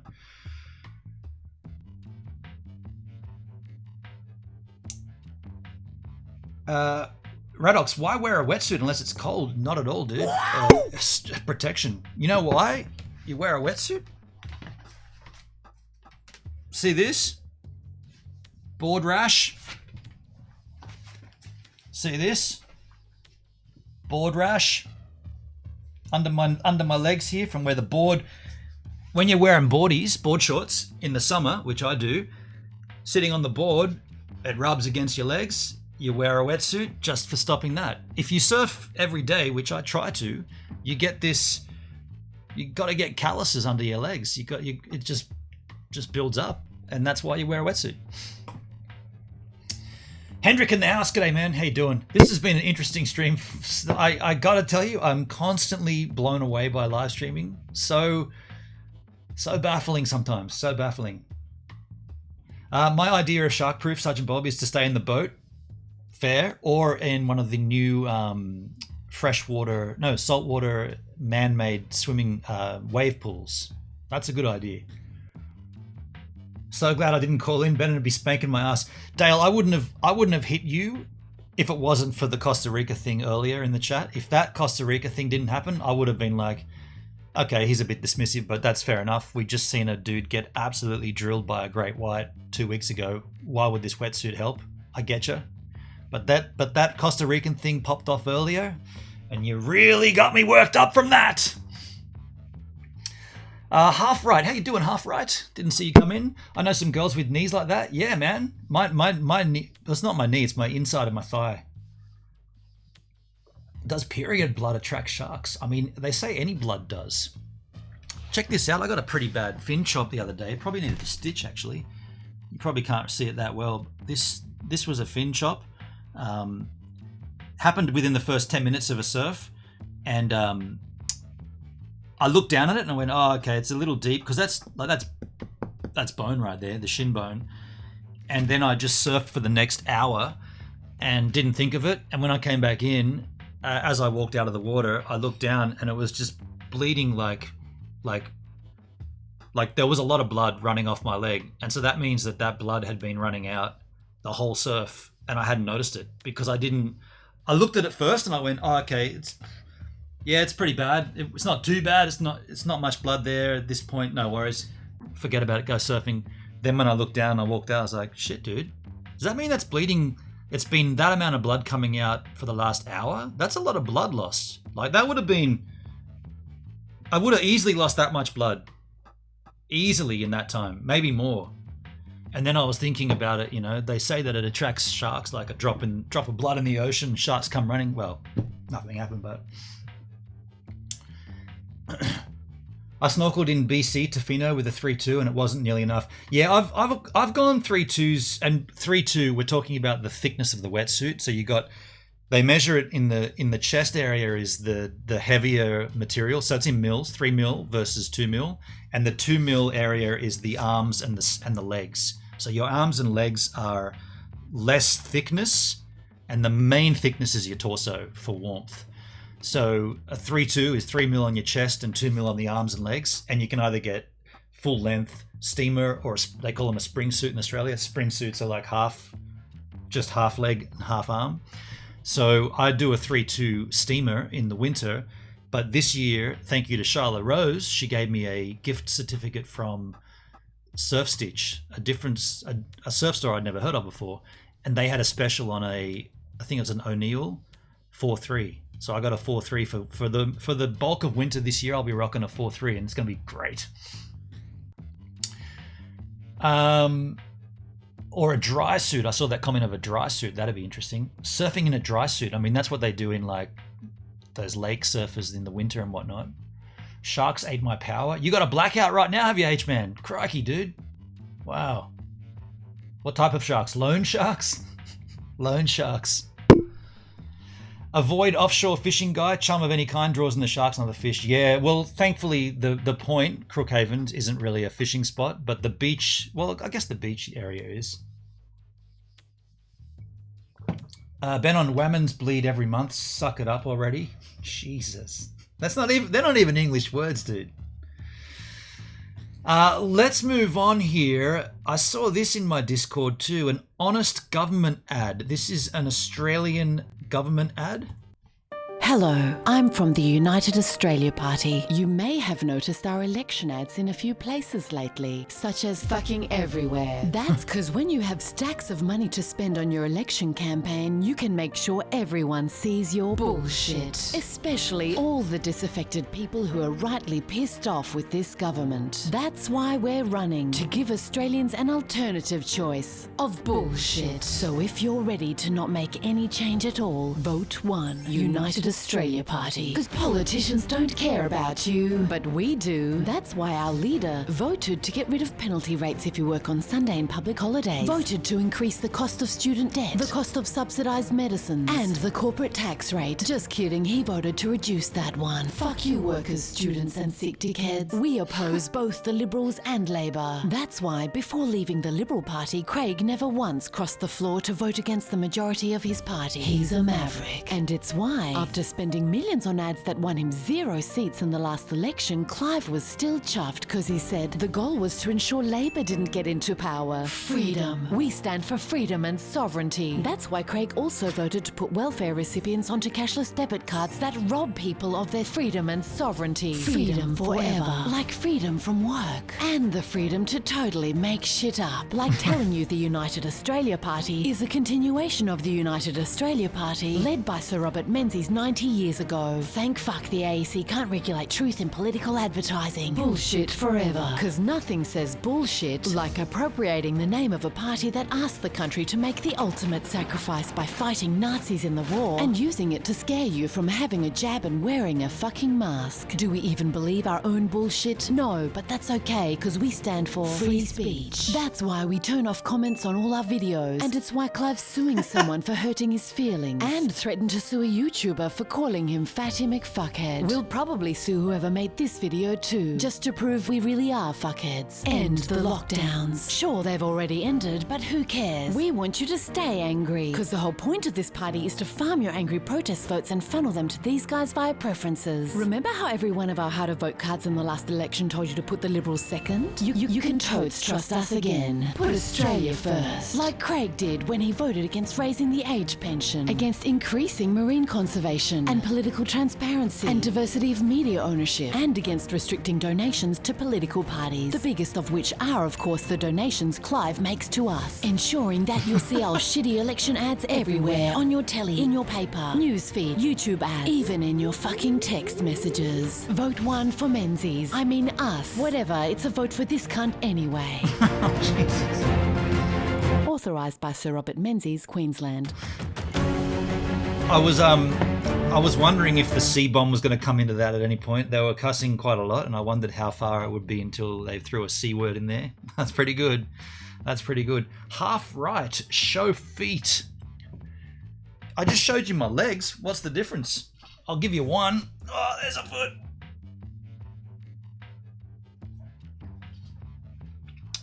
What do I get from showing feet?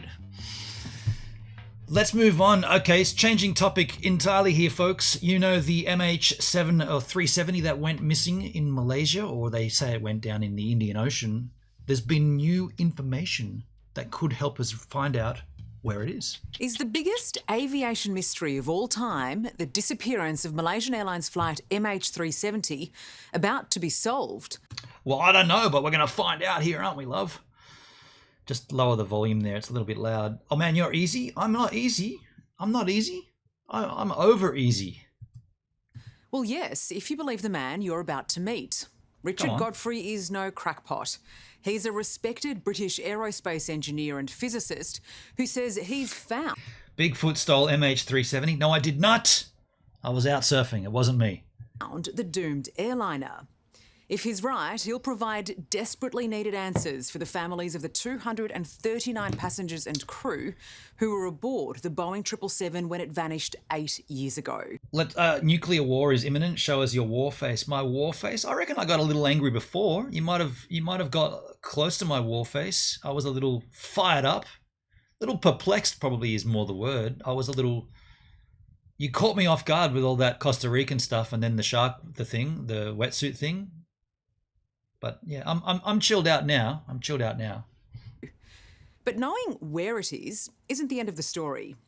Richard also has to convince authorities to resume the search that's already cost hundreds of millions of dollars.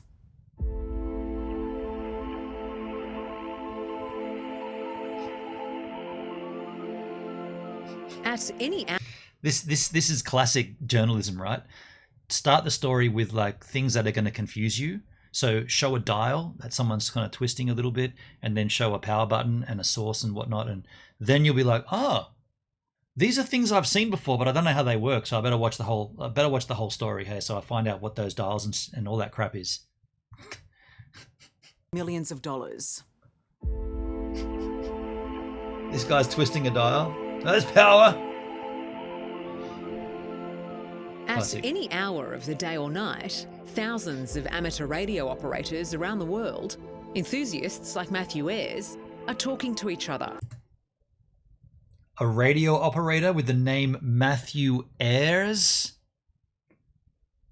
Are you sure they're not making this up? That's like an ice cream man named Cone. Matthew Ayres, and he's a radio enthusiast? Come on. Operators around the world, enthusiasts like Matthew Ayres, are talking to each other. QRZ VK2 Bravo Alpha Italy calling. Their conversations crisscross the globe in a tangle of invisible radio waves. We do that too. It's called the freaking internet. We do it better than you because we live stream it. You guys are using ham radio? Okay. Okay. It's pork radio, right? Like, let's all go back to using old technology then. Let's put on our vinyl records as well, and let's all go back to the 60s, if that's what you want. Often there's a lot of background noise, so you have to find the signal from the noise. It might seem too incredible to be true, but one man is now convinced these random ham radio signals have solved the 8-year-long mystery of the disappearance of Malaysian Airlines flight MH370. Intriguing. So, Richard, you believe you know exactly where MH370 is? That's correct, yes. So from the moment MH370 took off, you have been able to track its every movement? Yeah, from takeoff right to the end. It's an enormous... That's a compelling story. ...claim, but Richard Godfrey has little doubt. In fact, the retired British aerospace engineer and physicist is so sure about the final location of the Boeing 777, he wants immediate action. In my view, there's no reason why we shouldn't be preparing a new search and planning for that. So if we were to send... Look at that lovely lighting on the, not so much on the guest, but on the presenter. That's really beautiful lighting. Look at that background lighting. It's beautiful. This is beautifully shot. 60 minutes. AA up there. In the chat, a lot of scientists on this flight heard rumors that Iran took plane for nuclear scientists on board. Wow. Okay. It's pork radio. It's soup cans and a string. Soup cans and a string. Half right. Ham radio is tech worth keeping around. Is it right? Okay. When the internet goes down, that'll come in handy. When's the internet going down though? What's happening then, Charles? How's that going to go? Well, who's going to turn the internet off again? I didn't know that there was one on and off switch. Who's controlling that switch? She has a glow. It looks beautiful. Looks beautifully lit. She's just really tasty. Aside from her physical appearance, that is lit really, really nicely. You might even argue that it's probably lit too well. Her makeup is pretty apparent, whereas usually the makeup isn't so obvious. A search party out there now, they'd be able to find it. Hang on, I'm sorry, I just cut into her. Search and planning for that. So if we were to send a search party out there now, they'd be able to find it. It will only take one more search and we will find it. Big claim. Big claim. Among all the aviation experts working on the MH370 case, Richard Godfrey is the first and only one to investigate the signals of the ham radio operators on the night the aircraft went missing, the 8th of March 2014. The breakthrough came when he discovered the distinct disturbances the plane made to radio waves when it flew through them. With that information, not only was Richard able to identify MH370, he could also track its precise flight path into the Indian Ocean. Okay. This all sounds good, but they've already searched that area extensively. Now, it is a large area, of course. The Indian Ocean goes from Western Australia all the way to Africa. So it's a big part of the ocean, but they did source where they thought it was and searched. It's such a deep part of the ocean as well. So that's interesting. So when the plane crashes or when the plane moves through ham radio signals, it leaves a trail of disturbance. That's pretty cool. That's pretty cool. I have an ice cold IPA right now, MD Wid. Oh, I'm a little jealous of that. I'm looking to try and detect anomalies in the signals reflected back from an aircraft. You can follow that data and you can see where an aircraft may have disturbed the radio signals, and you can pick up those disturbances. Have these radio enthusiasts across the globe inadvertently helped you find MH370? Have they helped locate the missing wreckage? Indeed, they have. That's a big claim. Sergeant Bob, I thought they found some chunks of the aircraft on a beach. Yeah, some of it washed up on some somewhere. Yeah, I remember that too. Not surprisingly, when news of Richard's research was first made public, there was scepticism, but also hope, especially for people like Danica Weeks. Let's join the dots. If this isn't worth another search, then I don't know what is. Danica's husband, Paul, was one of the 239 passengers and crew on MH370. Still back at that day. It's just been such a long time with no closure, no answers. Well, that's the thing, isn't it? I mean, all these unknowns that have been plaguing your life for 8 years now, does it keep you up at night still? There's not a day I don't think about it. Look, I promised Paulie I'd bring him home. I haven't fulfilled that promise yet. Feels just so haunting to be here. For the past 8 years, Danica Weeks has bravely taken on a role she never wanted, an advocate for the families who lost loved ones. Over that time, her search for help and answers has never wavered, even arranging an audience 3 years ago. This is Danica Weeks. With the then Malaysian Prime Minister Mahathir Mohamad. We intend to continue for as long as there is hope. I left there thinking that, yes, we've made a mark here. We are going to get the steps that we need and they're going to take action. And then it was deathly silent. And it was all just talk. Hey, speaking of talk, what happened? What happened in my chat? Monkey with a gun got muted by Dale? What happened? What did I miss? Monkey with a gun? Bang, bang.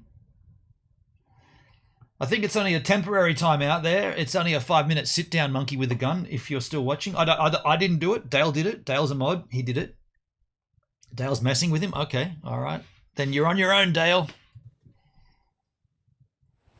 I mean, the ocean's carrying a lot of secrets.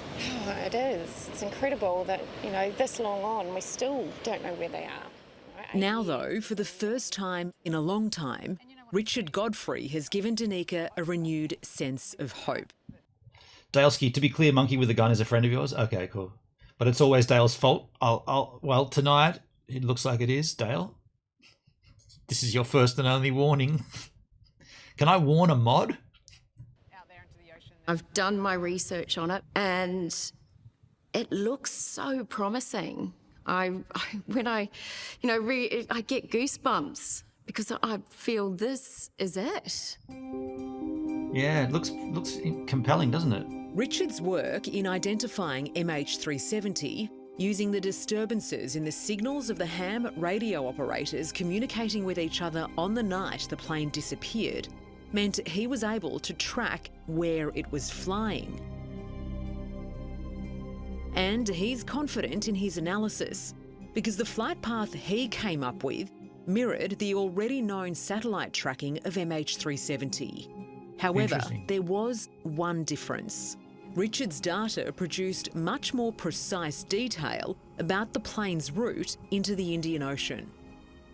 I mean, this is quite extraordinary. So these dots that we're seeing on this flight path here represent the signals that are being sent every 2 minutes. That's right.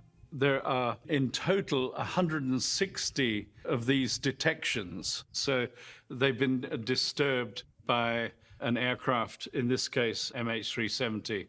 How can you be so sure that it was a plane, that it was MH370 that disturbed these radio frequencies?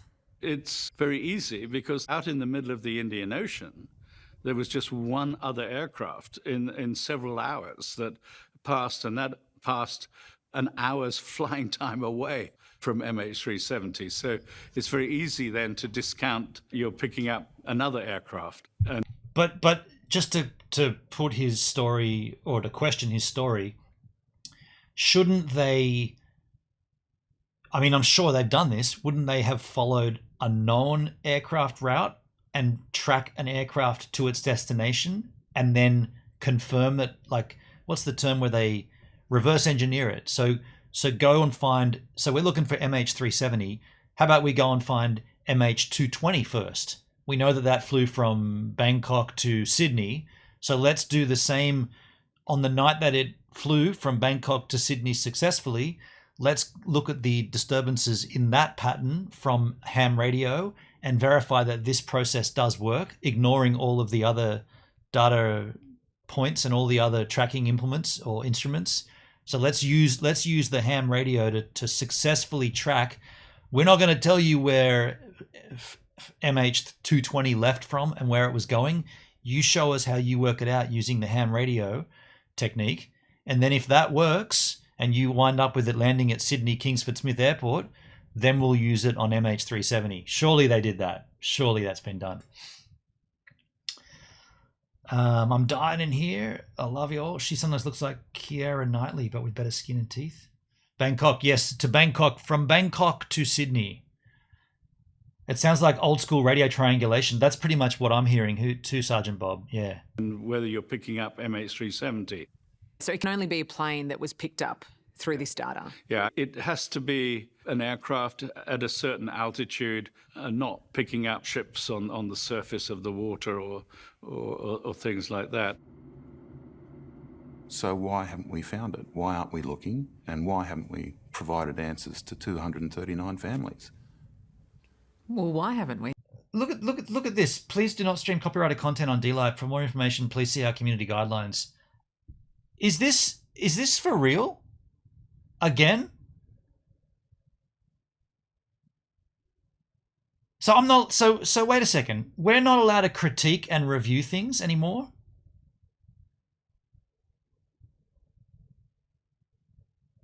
Is that what I'm understanding? We're not allowed to do reaction critique videos. Is that what's going on here? Is anybody at DLive here? Can somebody confirm this? I don't want to break the rules. But I thought we were allowed to watch content. You guys said you've seen this before. This is the second time this stream that I've seen it in my stream. Is what we're doing not allowed on DLive?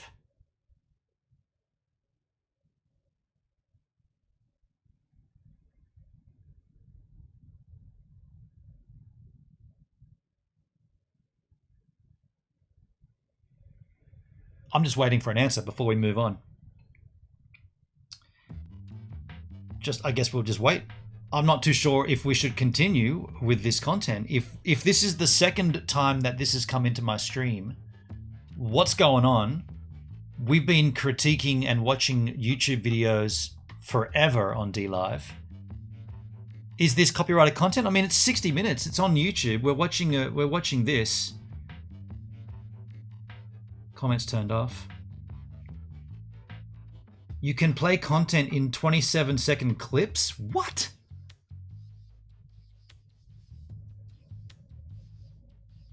So what? So is this not allowed now? So I'll tell you what. All right then. For the sake of the rest of this video, I'll watch it and tell you what goes on. I mean, you can't. Can you hear this? Can you hear that?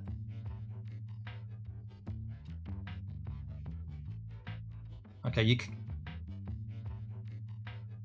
can't hear that. Good. Okay, I'll tell you what happens. So a plane.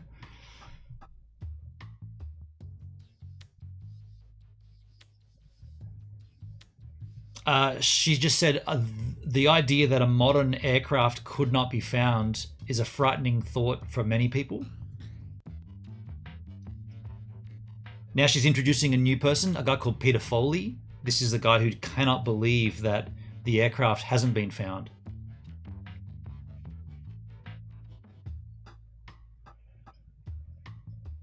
So he was in charge of the Transport Safety Bureau for 4 years. They were the guys that were originally in search of the plane originally. Good night, Richard. Thank you, man. Have a good sleep too.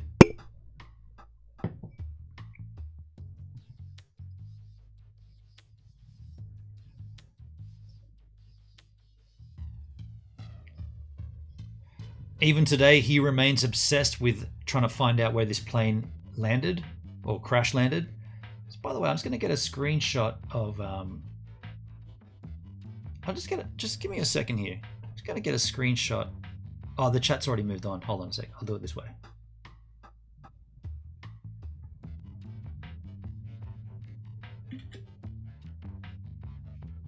Yeah, okay. So I'm allowed to watch it, and I can tell you what they're saying, right? Like, all right, hold on a second. Is this... Okay, here we go.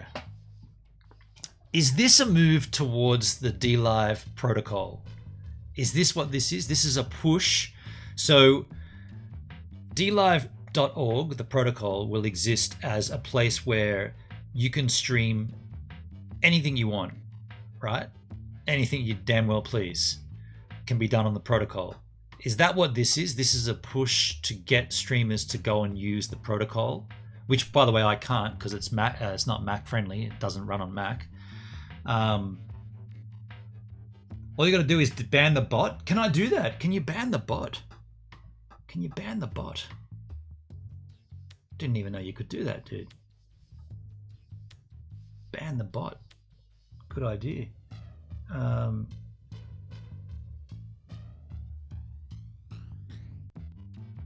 You can't ban the bot.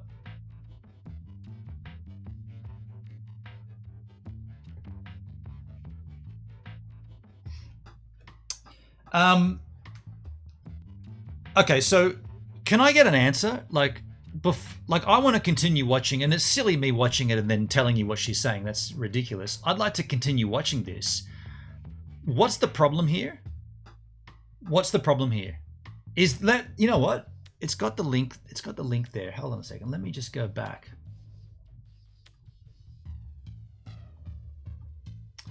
Guidelines. Service guidelines. This is where it linked me to.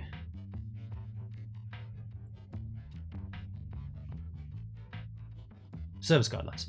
DLive provides a service that allows users to broadcast and upload content they have created and wish to share with others.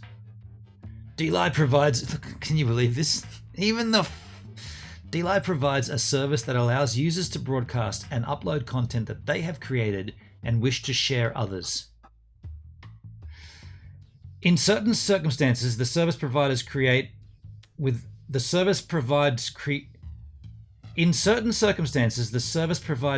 with an opportunity to earn rewards from their viewers and the Tron blockchain. On DLive, we would like everybody to feel welcome and to be able to call this platform home.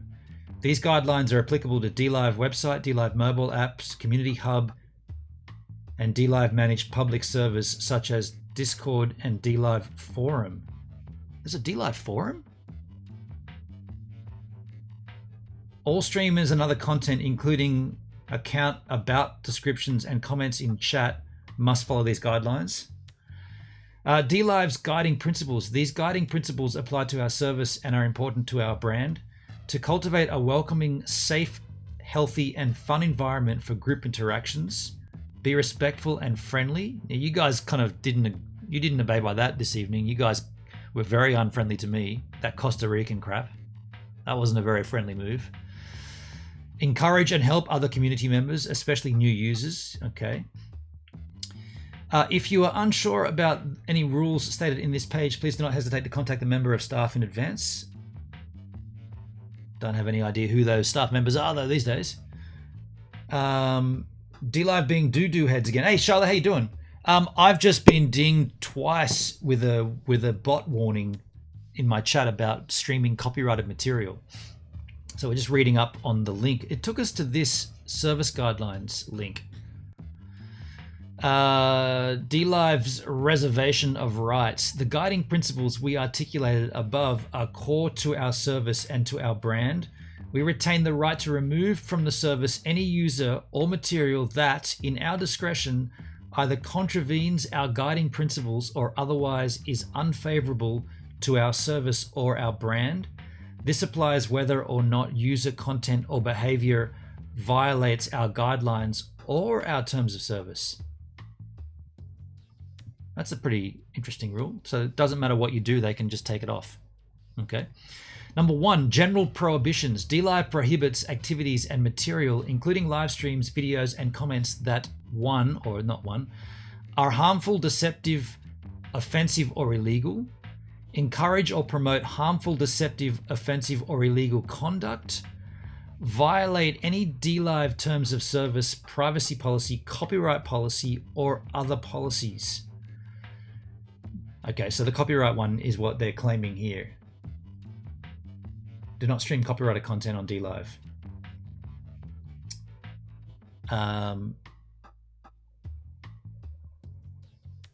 Okay, I'm just looking back up in my chat. Literally,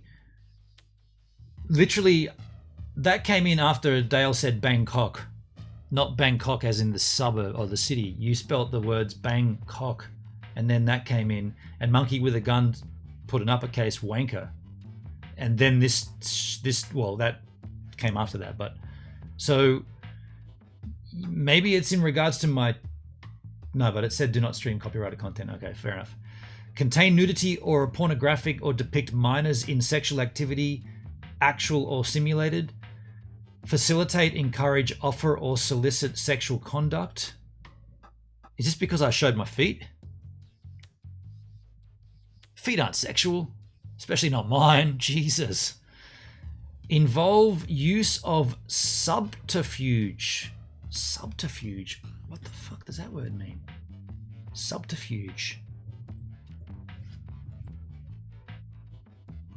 Deceit used in order to achieve one's goal.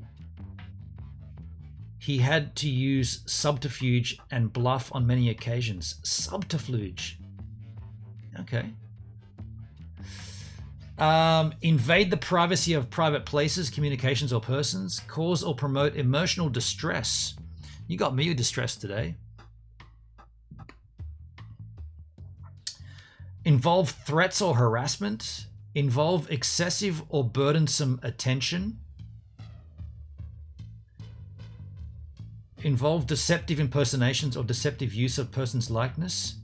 Defame others. Reveal personal information. Involve spam or unwanted commercial, irrelevant, or repeated communications. Depict, cause, or encourage self-harm.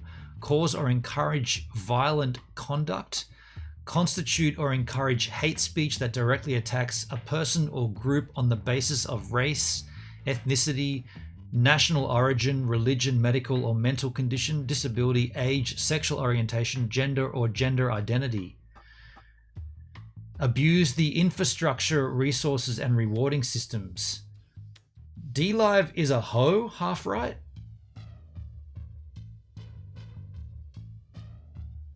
You're out of there. I just banned him. I'm not having that. Half right, you're done, dude. Abuse the infrastructure, resources, and reward systems. Okay. Manipulate the DLive system or service or use artificial means to solicit or collect likes, followers, or shares. Involve hacks, cheating, or violation of rules in online multiplayer games. Interfere with normal use of DLive or impair its operations or functions in any way. Attempt to circumvent or evade enforcement of DLive's terms of service and guidelines, restrictions on access to the service, and detection of improper or illegal behavior. This includes, but is not limited to, the use of another person's account to evade suspension. Okay, cool. That's let's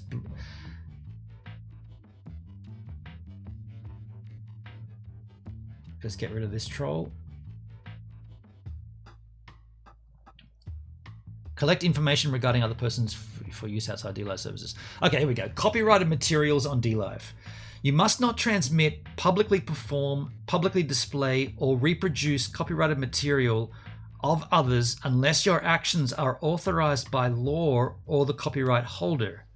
Copyright law is complex, and if you are not expert in it, you should consult a lawyer. Copyright infringement on DLive is strictly prohibited.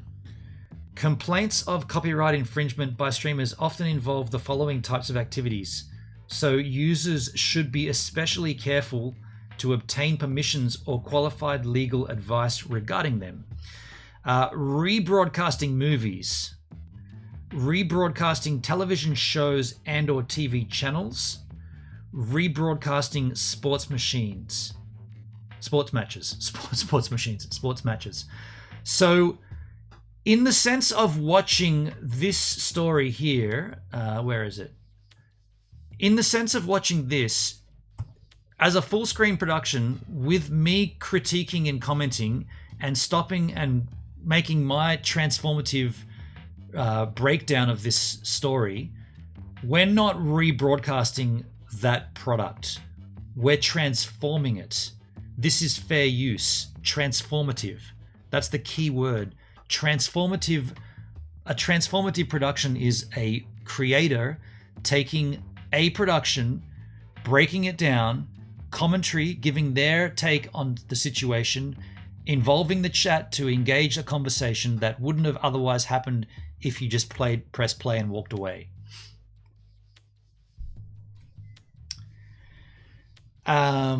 So with that in mind, let's keep reading. DLive has a policy of terminating, in appropriate circumstances, subscribers or account holders who are repeat infringers.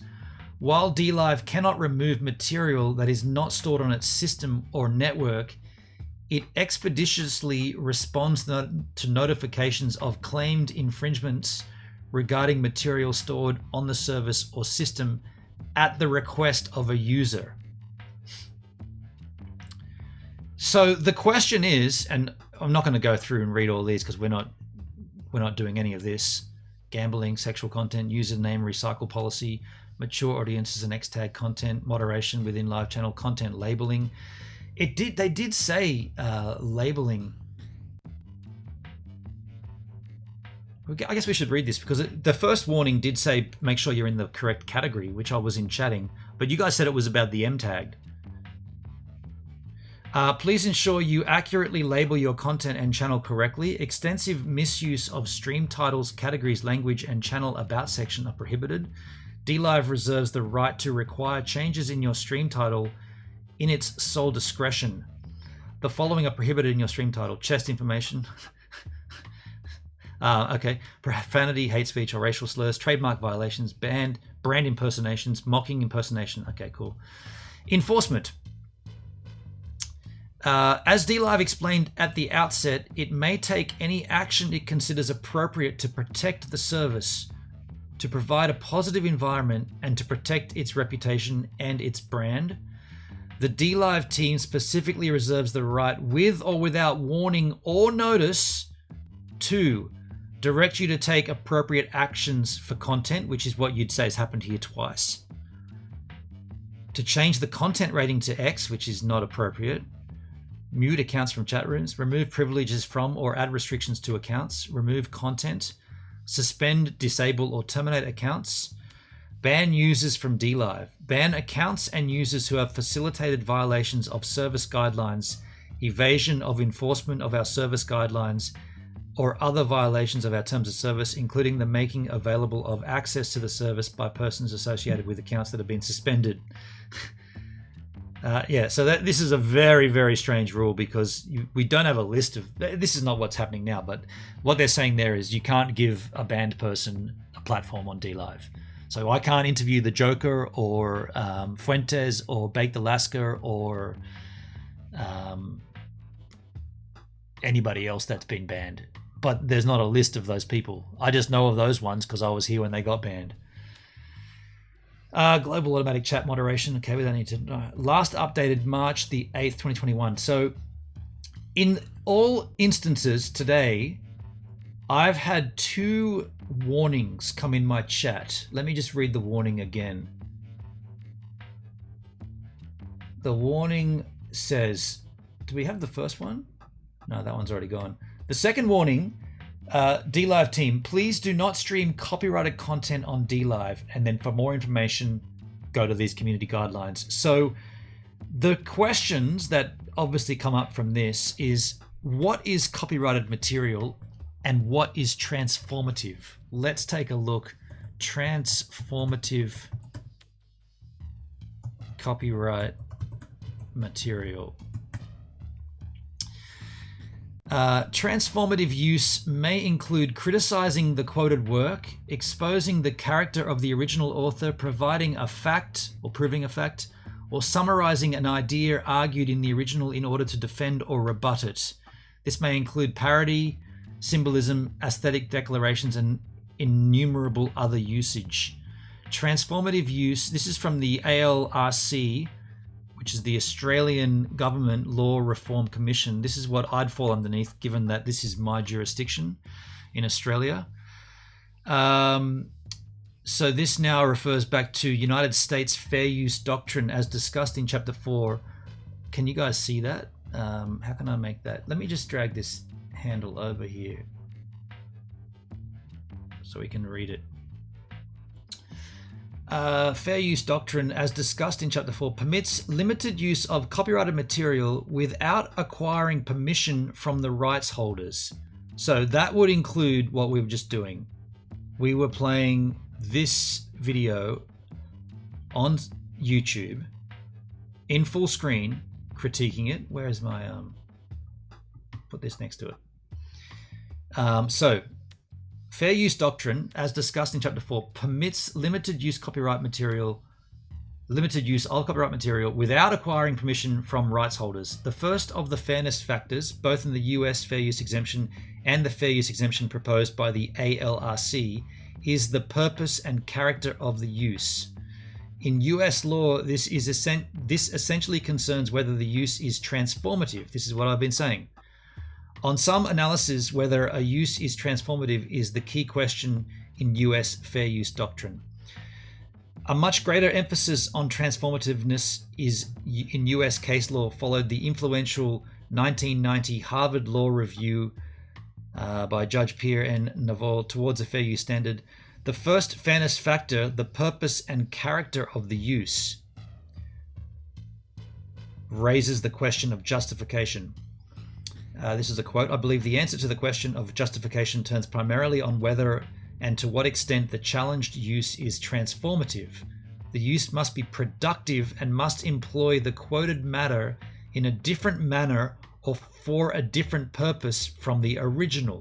So when we're watching this story or any other story and we're making our criticisms and we're making our findings and our discussions, this article started off with a vision of a gentleman using ham radio, and I started off talking about, is this ham radio even worth the technology? Should we even be using it? And then my chat started talking about the values of ham radio. So this is clearly transformative content. Let's keep reading. A quotation of copyrighted material that merely repackages or republishes the original is unlikely to pass the test. Exactly. So you can't just come out and start playing someone else's content. You have to repackage it as your own, which is why whenever we do this, we always have, well, it's not looking like this usually, but it always looks like this, and you've always got my hideous head, and you've always got the chat here, and you've always got you guys interacting. I smell a lurker who seeks to disrupt your popularity by reporting your venom and jealousy. That's what it sounds like. But they posted it on YouTube for public use. You could say that. But let's just make sure that we're clear, I guess. Let's make sure we're clear. It's unlikely to pass the test. In Justice Story's words, it would merely supersede the objects of the original. If, on the other hand, the secondary use adds value to the original, This is the reason we talk about this content. This is the reason why I waffle on and make my own conclusions to the stories we read. We watch this, we read all this stuff, we engage this kind of content, we make our own criticisms. That is transformative. By very definition, that's transformative. If the quoted material is used as raw material, transformed in the creation of new information, new aesthetics, and new insights and understandings, this is the very type of activity that the fair use doctrine intends to protect for the enrichment of society. I mean, I don't know if I've got to go on any further. We are transforming this content. We're falling under this category clearly. Transformative uses may include criticizing the quoted work, exposing the character of the original author, proving a fact, we've already read this, or summarizing an idea argued in the original in order to defend or rebut it. We always do that. Every single time when we watch anything, I'm giving you my take on it. And then, as happened today, you lovely specimens give your take on it, and then we cut off on it for a while and argue about where she was born. This is exactly the way that you can stream copyrighted material using a transformative approach, and therefore you're not breaching anyone's copyright. We're in the clear here. So I would agree this is someone that is upset with, probably a troll, right? Probably just a troll going, let's get this guy banned off DLive. Let's report him. Let's report him for copyright. Let's go and do that multiple times. This is what we're hearing. This is what we're seeing. This may also include parody, symbolism, aesthetic declarations, and innumerable other usage. The transformative use doctrine was adopted by the US Supreme Court in 1994. There you go. And now be prevailing in the case of the law case. There you go. So it's been in use since 1994.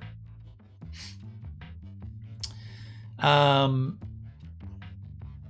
much further does this go? Although such transformative use is not absolutely necessary for the finding of fair use, the goal of copyright to promote science and the arts is generally furthered by the creation of transformative works. So we're basically, what that says is we're adding to the zeitgeist. We're adding to the backlog or the catalog of content by transforming existing content. We're increasing people's knowledge of situations. Such works thus lie at the heart of the fair use doctrine's guarantee of breathing space within the confines of copyright, and the more transformative the new work, the less will be the significance of the other factors, like commercialism, that may weigh against a finding of fair use. One point, this will get me in trouble, but I don't give a fuck. Dale, well, we're M-tagged, you can swear.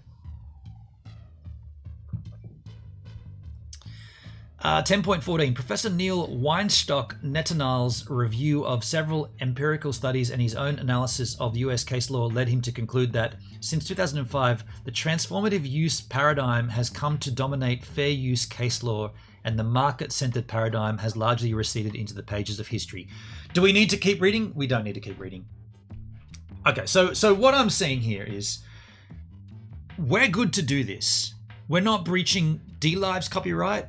We're certainly falling under the fair use category to make the content transformative. If this is just a troll attacking me, then that's pretty sad. You've got many, many, many, many, many other ways you could attack me. If this is one of them, add that to the list of attacks that we've had. Let's keep going and let's watch the rest of this content here. Where are we? Finding MH. Oh, we've already moved the cursor though. Where were we? We're about halfway through. So we can do this from here. A holding pattern for 20 minutes. When Malaysian Airlines flight MH370 with 239 people on board vanished in the southern Indian Ocean 8 years ago, Peter Foley was put in charge. So this is the guy I was talking about when we stopped. This is the gentleman who was on board with the 4 years of original searching. Charge of finding it. The Australian Transport Safety Bureau Operations Chief failed, but not for want of trying. 4 years ago, the $200 million search was called off, a decision the now retired Peter says was plain wrong. There's no one looking, and no one has had a look since 2018. There's absolutely no reason why we're still sitting on our hands waiting for some credible new information leading to a specific location. Now, at this particular point, a comment in the chat from way back does come to mind. This gentleman just said that there's been no new information since 2018, so therefore they've stopped looking for MH370. Didn't we see parts of that plane wash up on beaches? They found parts of the plane on other beaches. I can't recall exactly where. I think there was one of the African coastlines got a fragment of some fuselage or something. So is it is the reason that they stopped. And by the way, this might sound like, oh, he's trying to be transformative. He's trying to be transformative right now. This is what we do anytime. We don't. I've never seen a DLive warning in my chat before because I believe I've always been this transformative. But just matter of factly, this did come up before that, so I wanted to address it right now. He just said that they stopped looking for it in 2018. Is the reason they stopped looking for it in 2018 because they believe they found it, or they believe they know that it's at the bottom of the Indian Ocean and that's just too deep, too big a space, too deep. They can't quite get there, so they've just kind of given up. They've got enough knowledge to give the families a bit of closure. We know it's down there somewhere. Here's a piece of it. You can come and see it. That kind of thing. I think you've exceeded the transformative guidelines. Fact, rationality, specifics, even compassion seems lacking in someone's whim. There's no way to run a business. I think DLive really wants to fail. It's some, I mean, yeah, I think that's just a troll. Shout out to the Coin Captain and Rum. Yeah, Sergeant Bob. No, I definitely recall findings of that, parts of that plane washed up on beaches. There's absolutely no reason why that aircraft couldn't be found.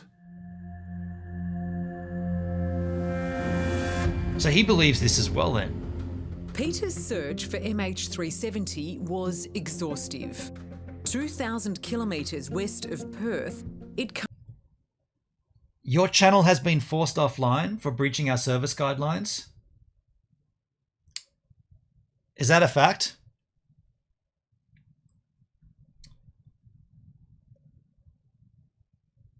Is that a fact?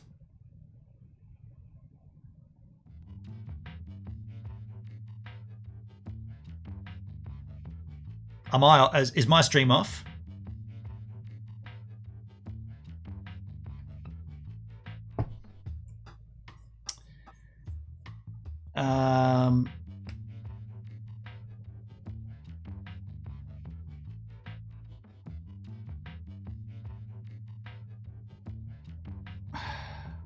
All right. Well, there you go, folks. And all right. I guess I'll just stop the stream. I mean, it's been forced offline by DLive, but it still would be going. Where are we? We're still streaming on Trovo. We're still everywhere. Yeah, DLive has just forced my stream offline. You can see it here. That's a rerun. Chat room is disabled due to violation of the community guidelines. So there you go. There you go. Just been forced offline for breaching community guidelines. It says, please contact the member of our staff via our help center. Thank you for understanding. So how does this make me feel right now? Confused?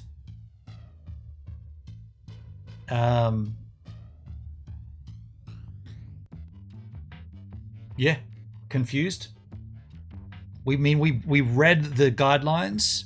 We read the fair use transformative laws. I guess I've got to file a complaint. That's the end. Could be the end of my DLive career too, by the sound of it. Far out. Yeah. There it is. Awesome.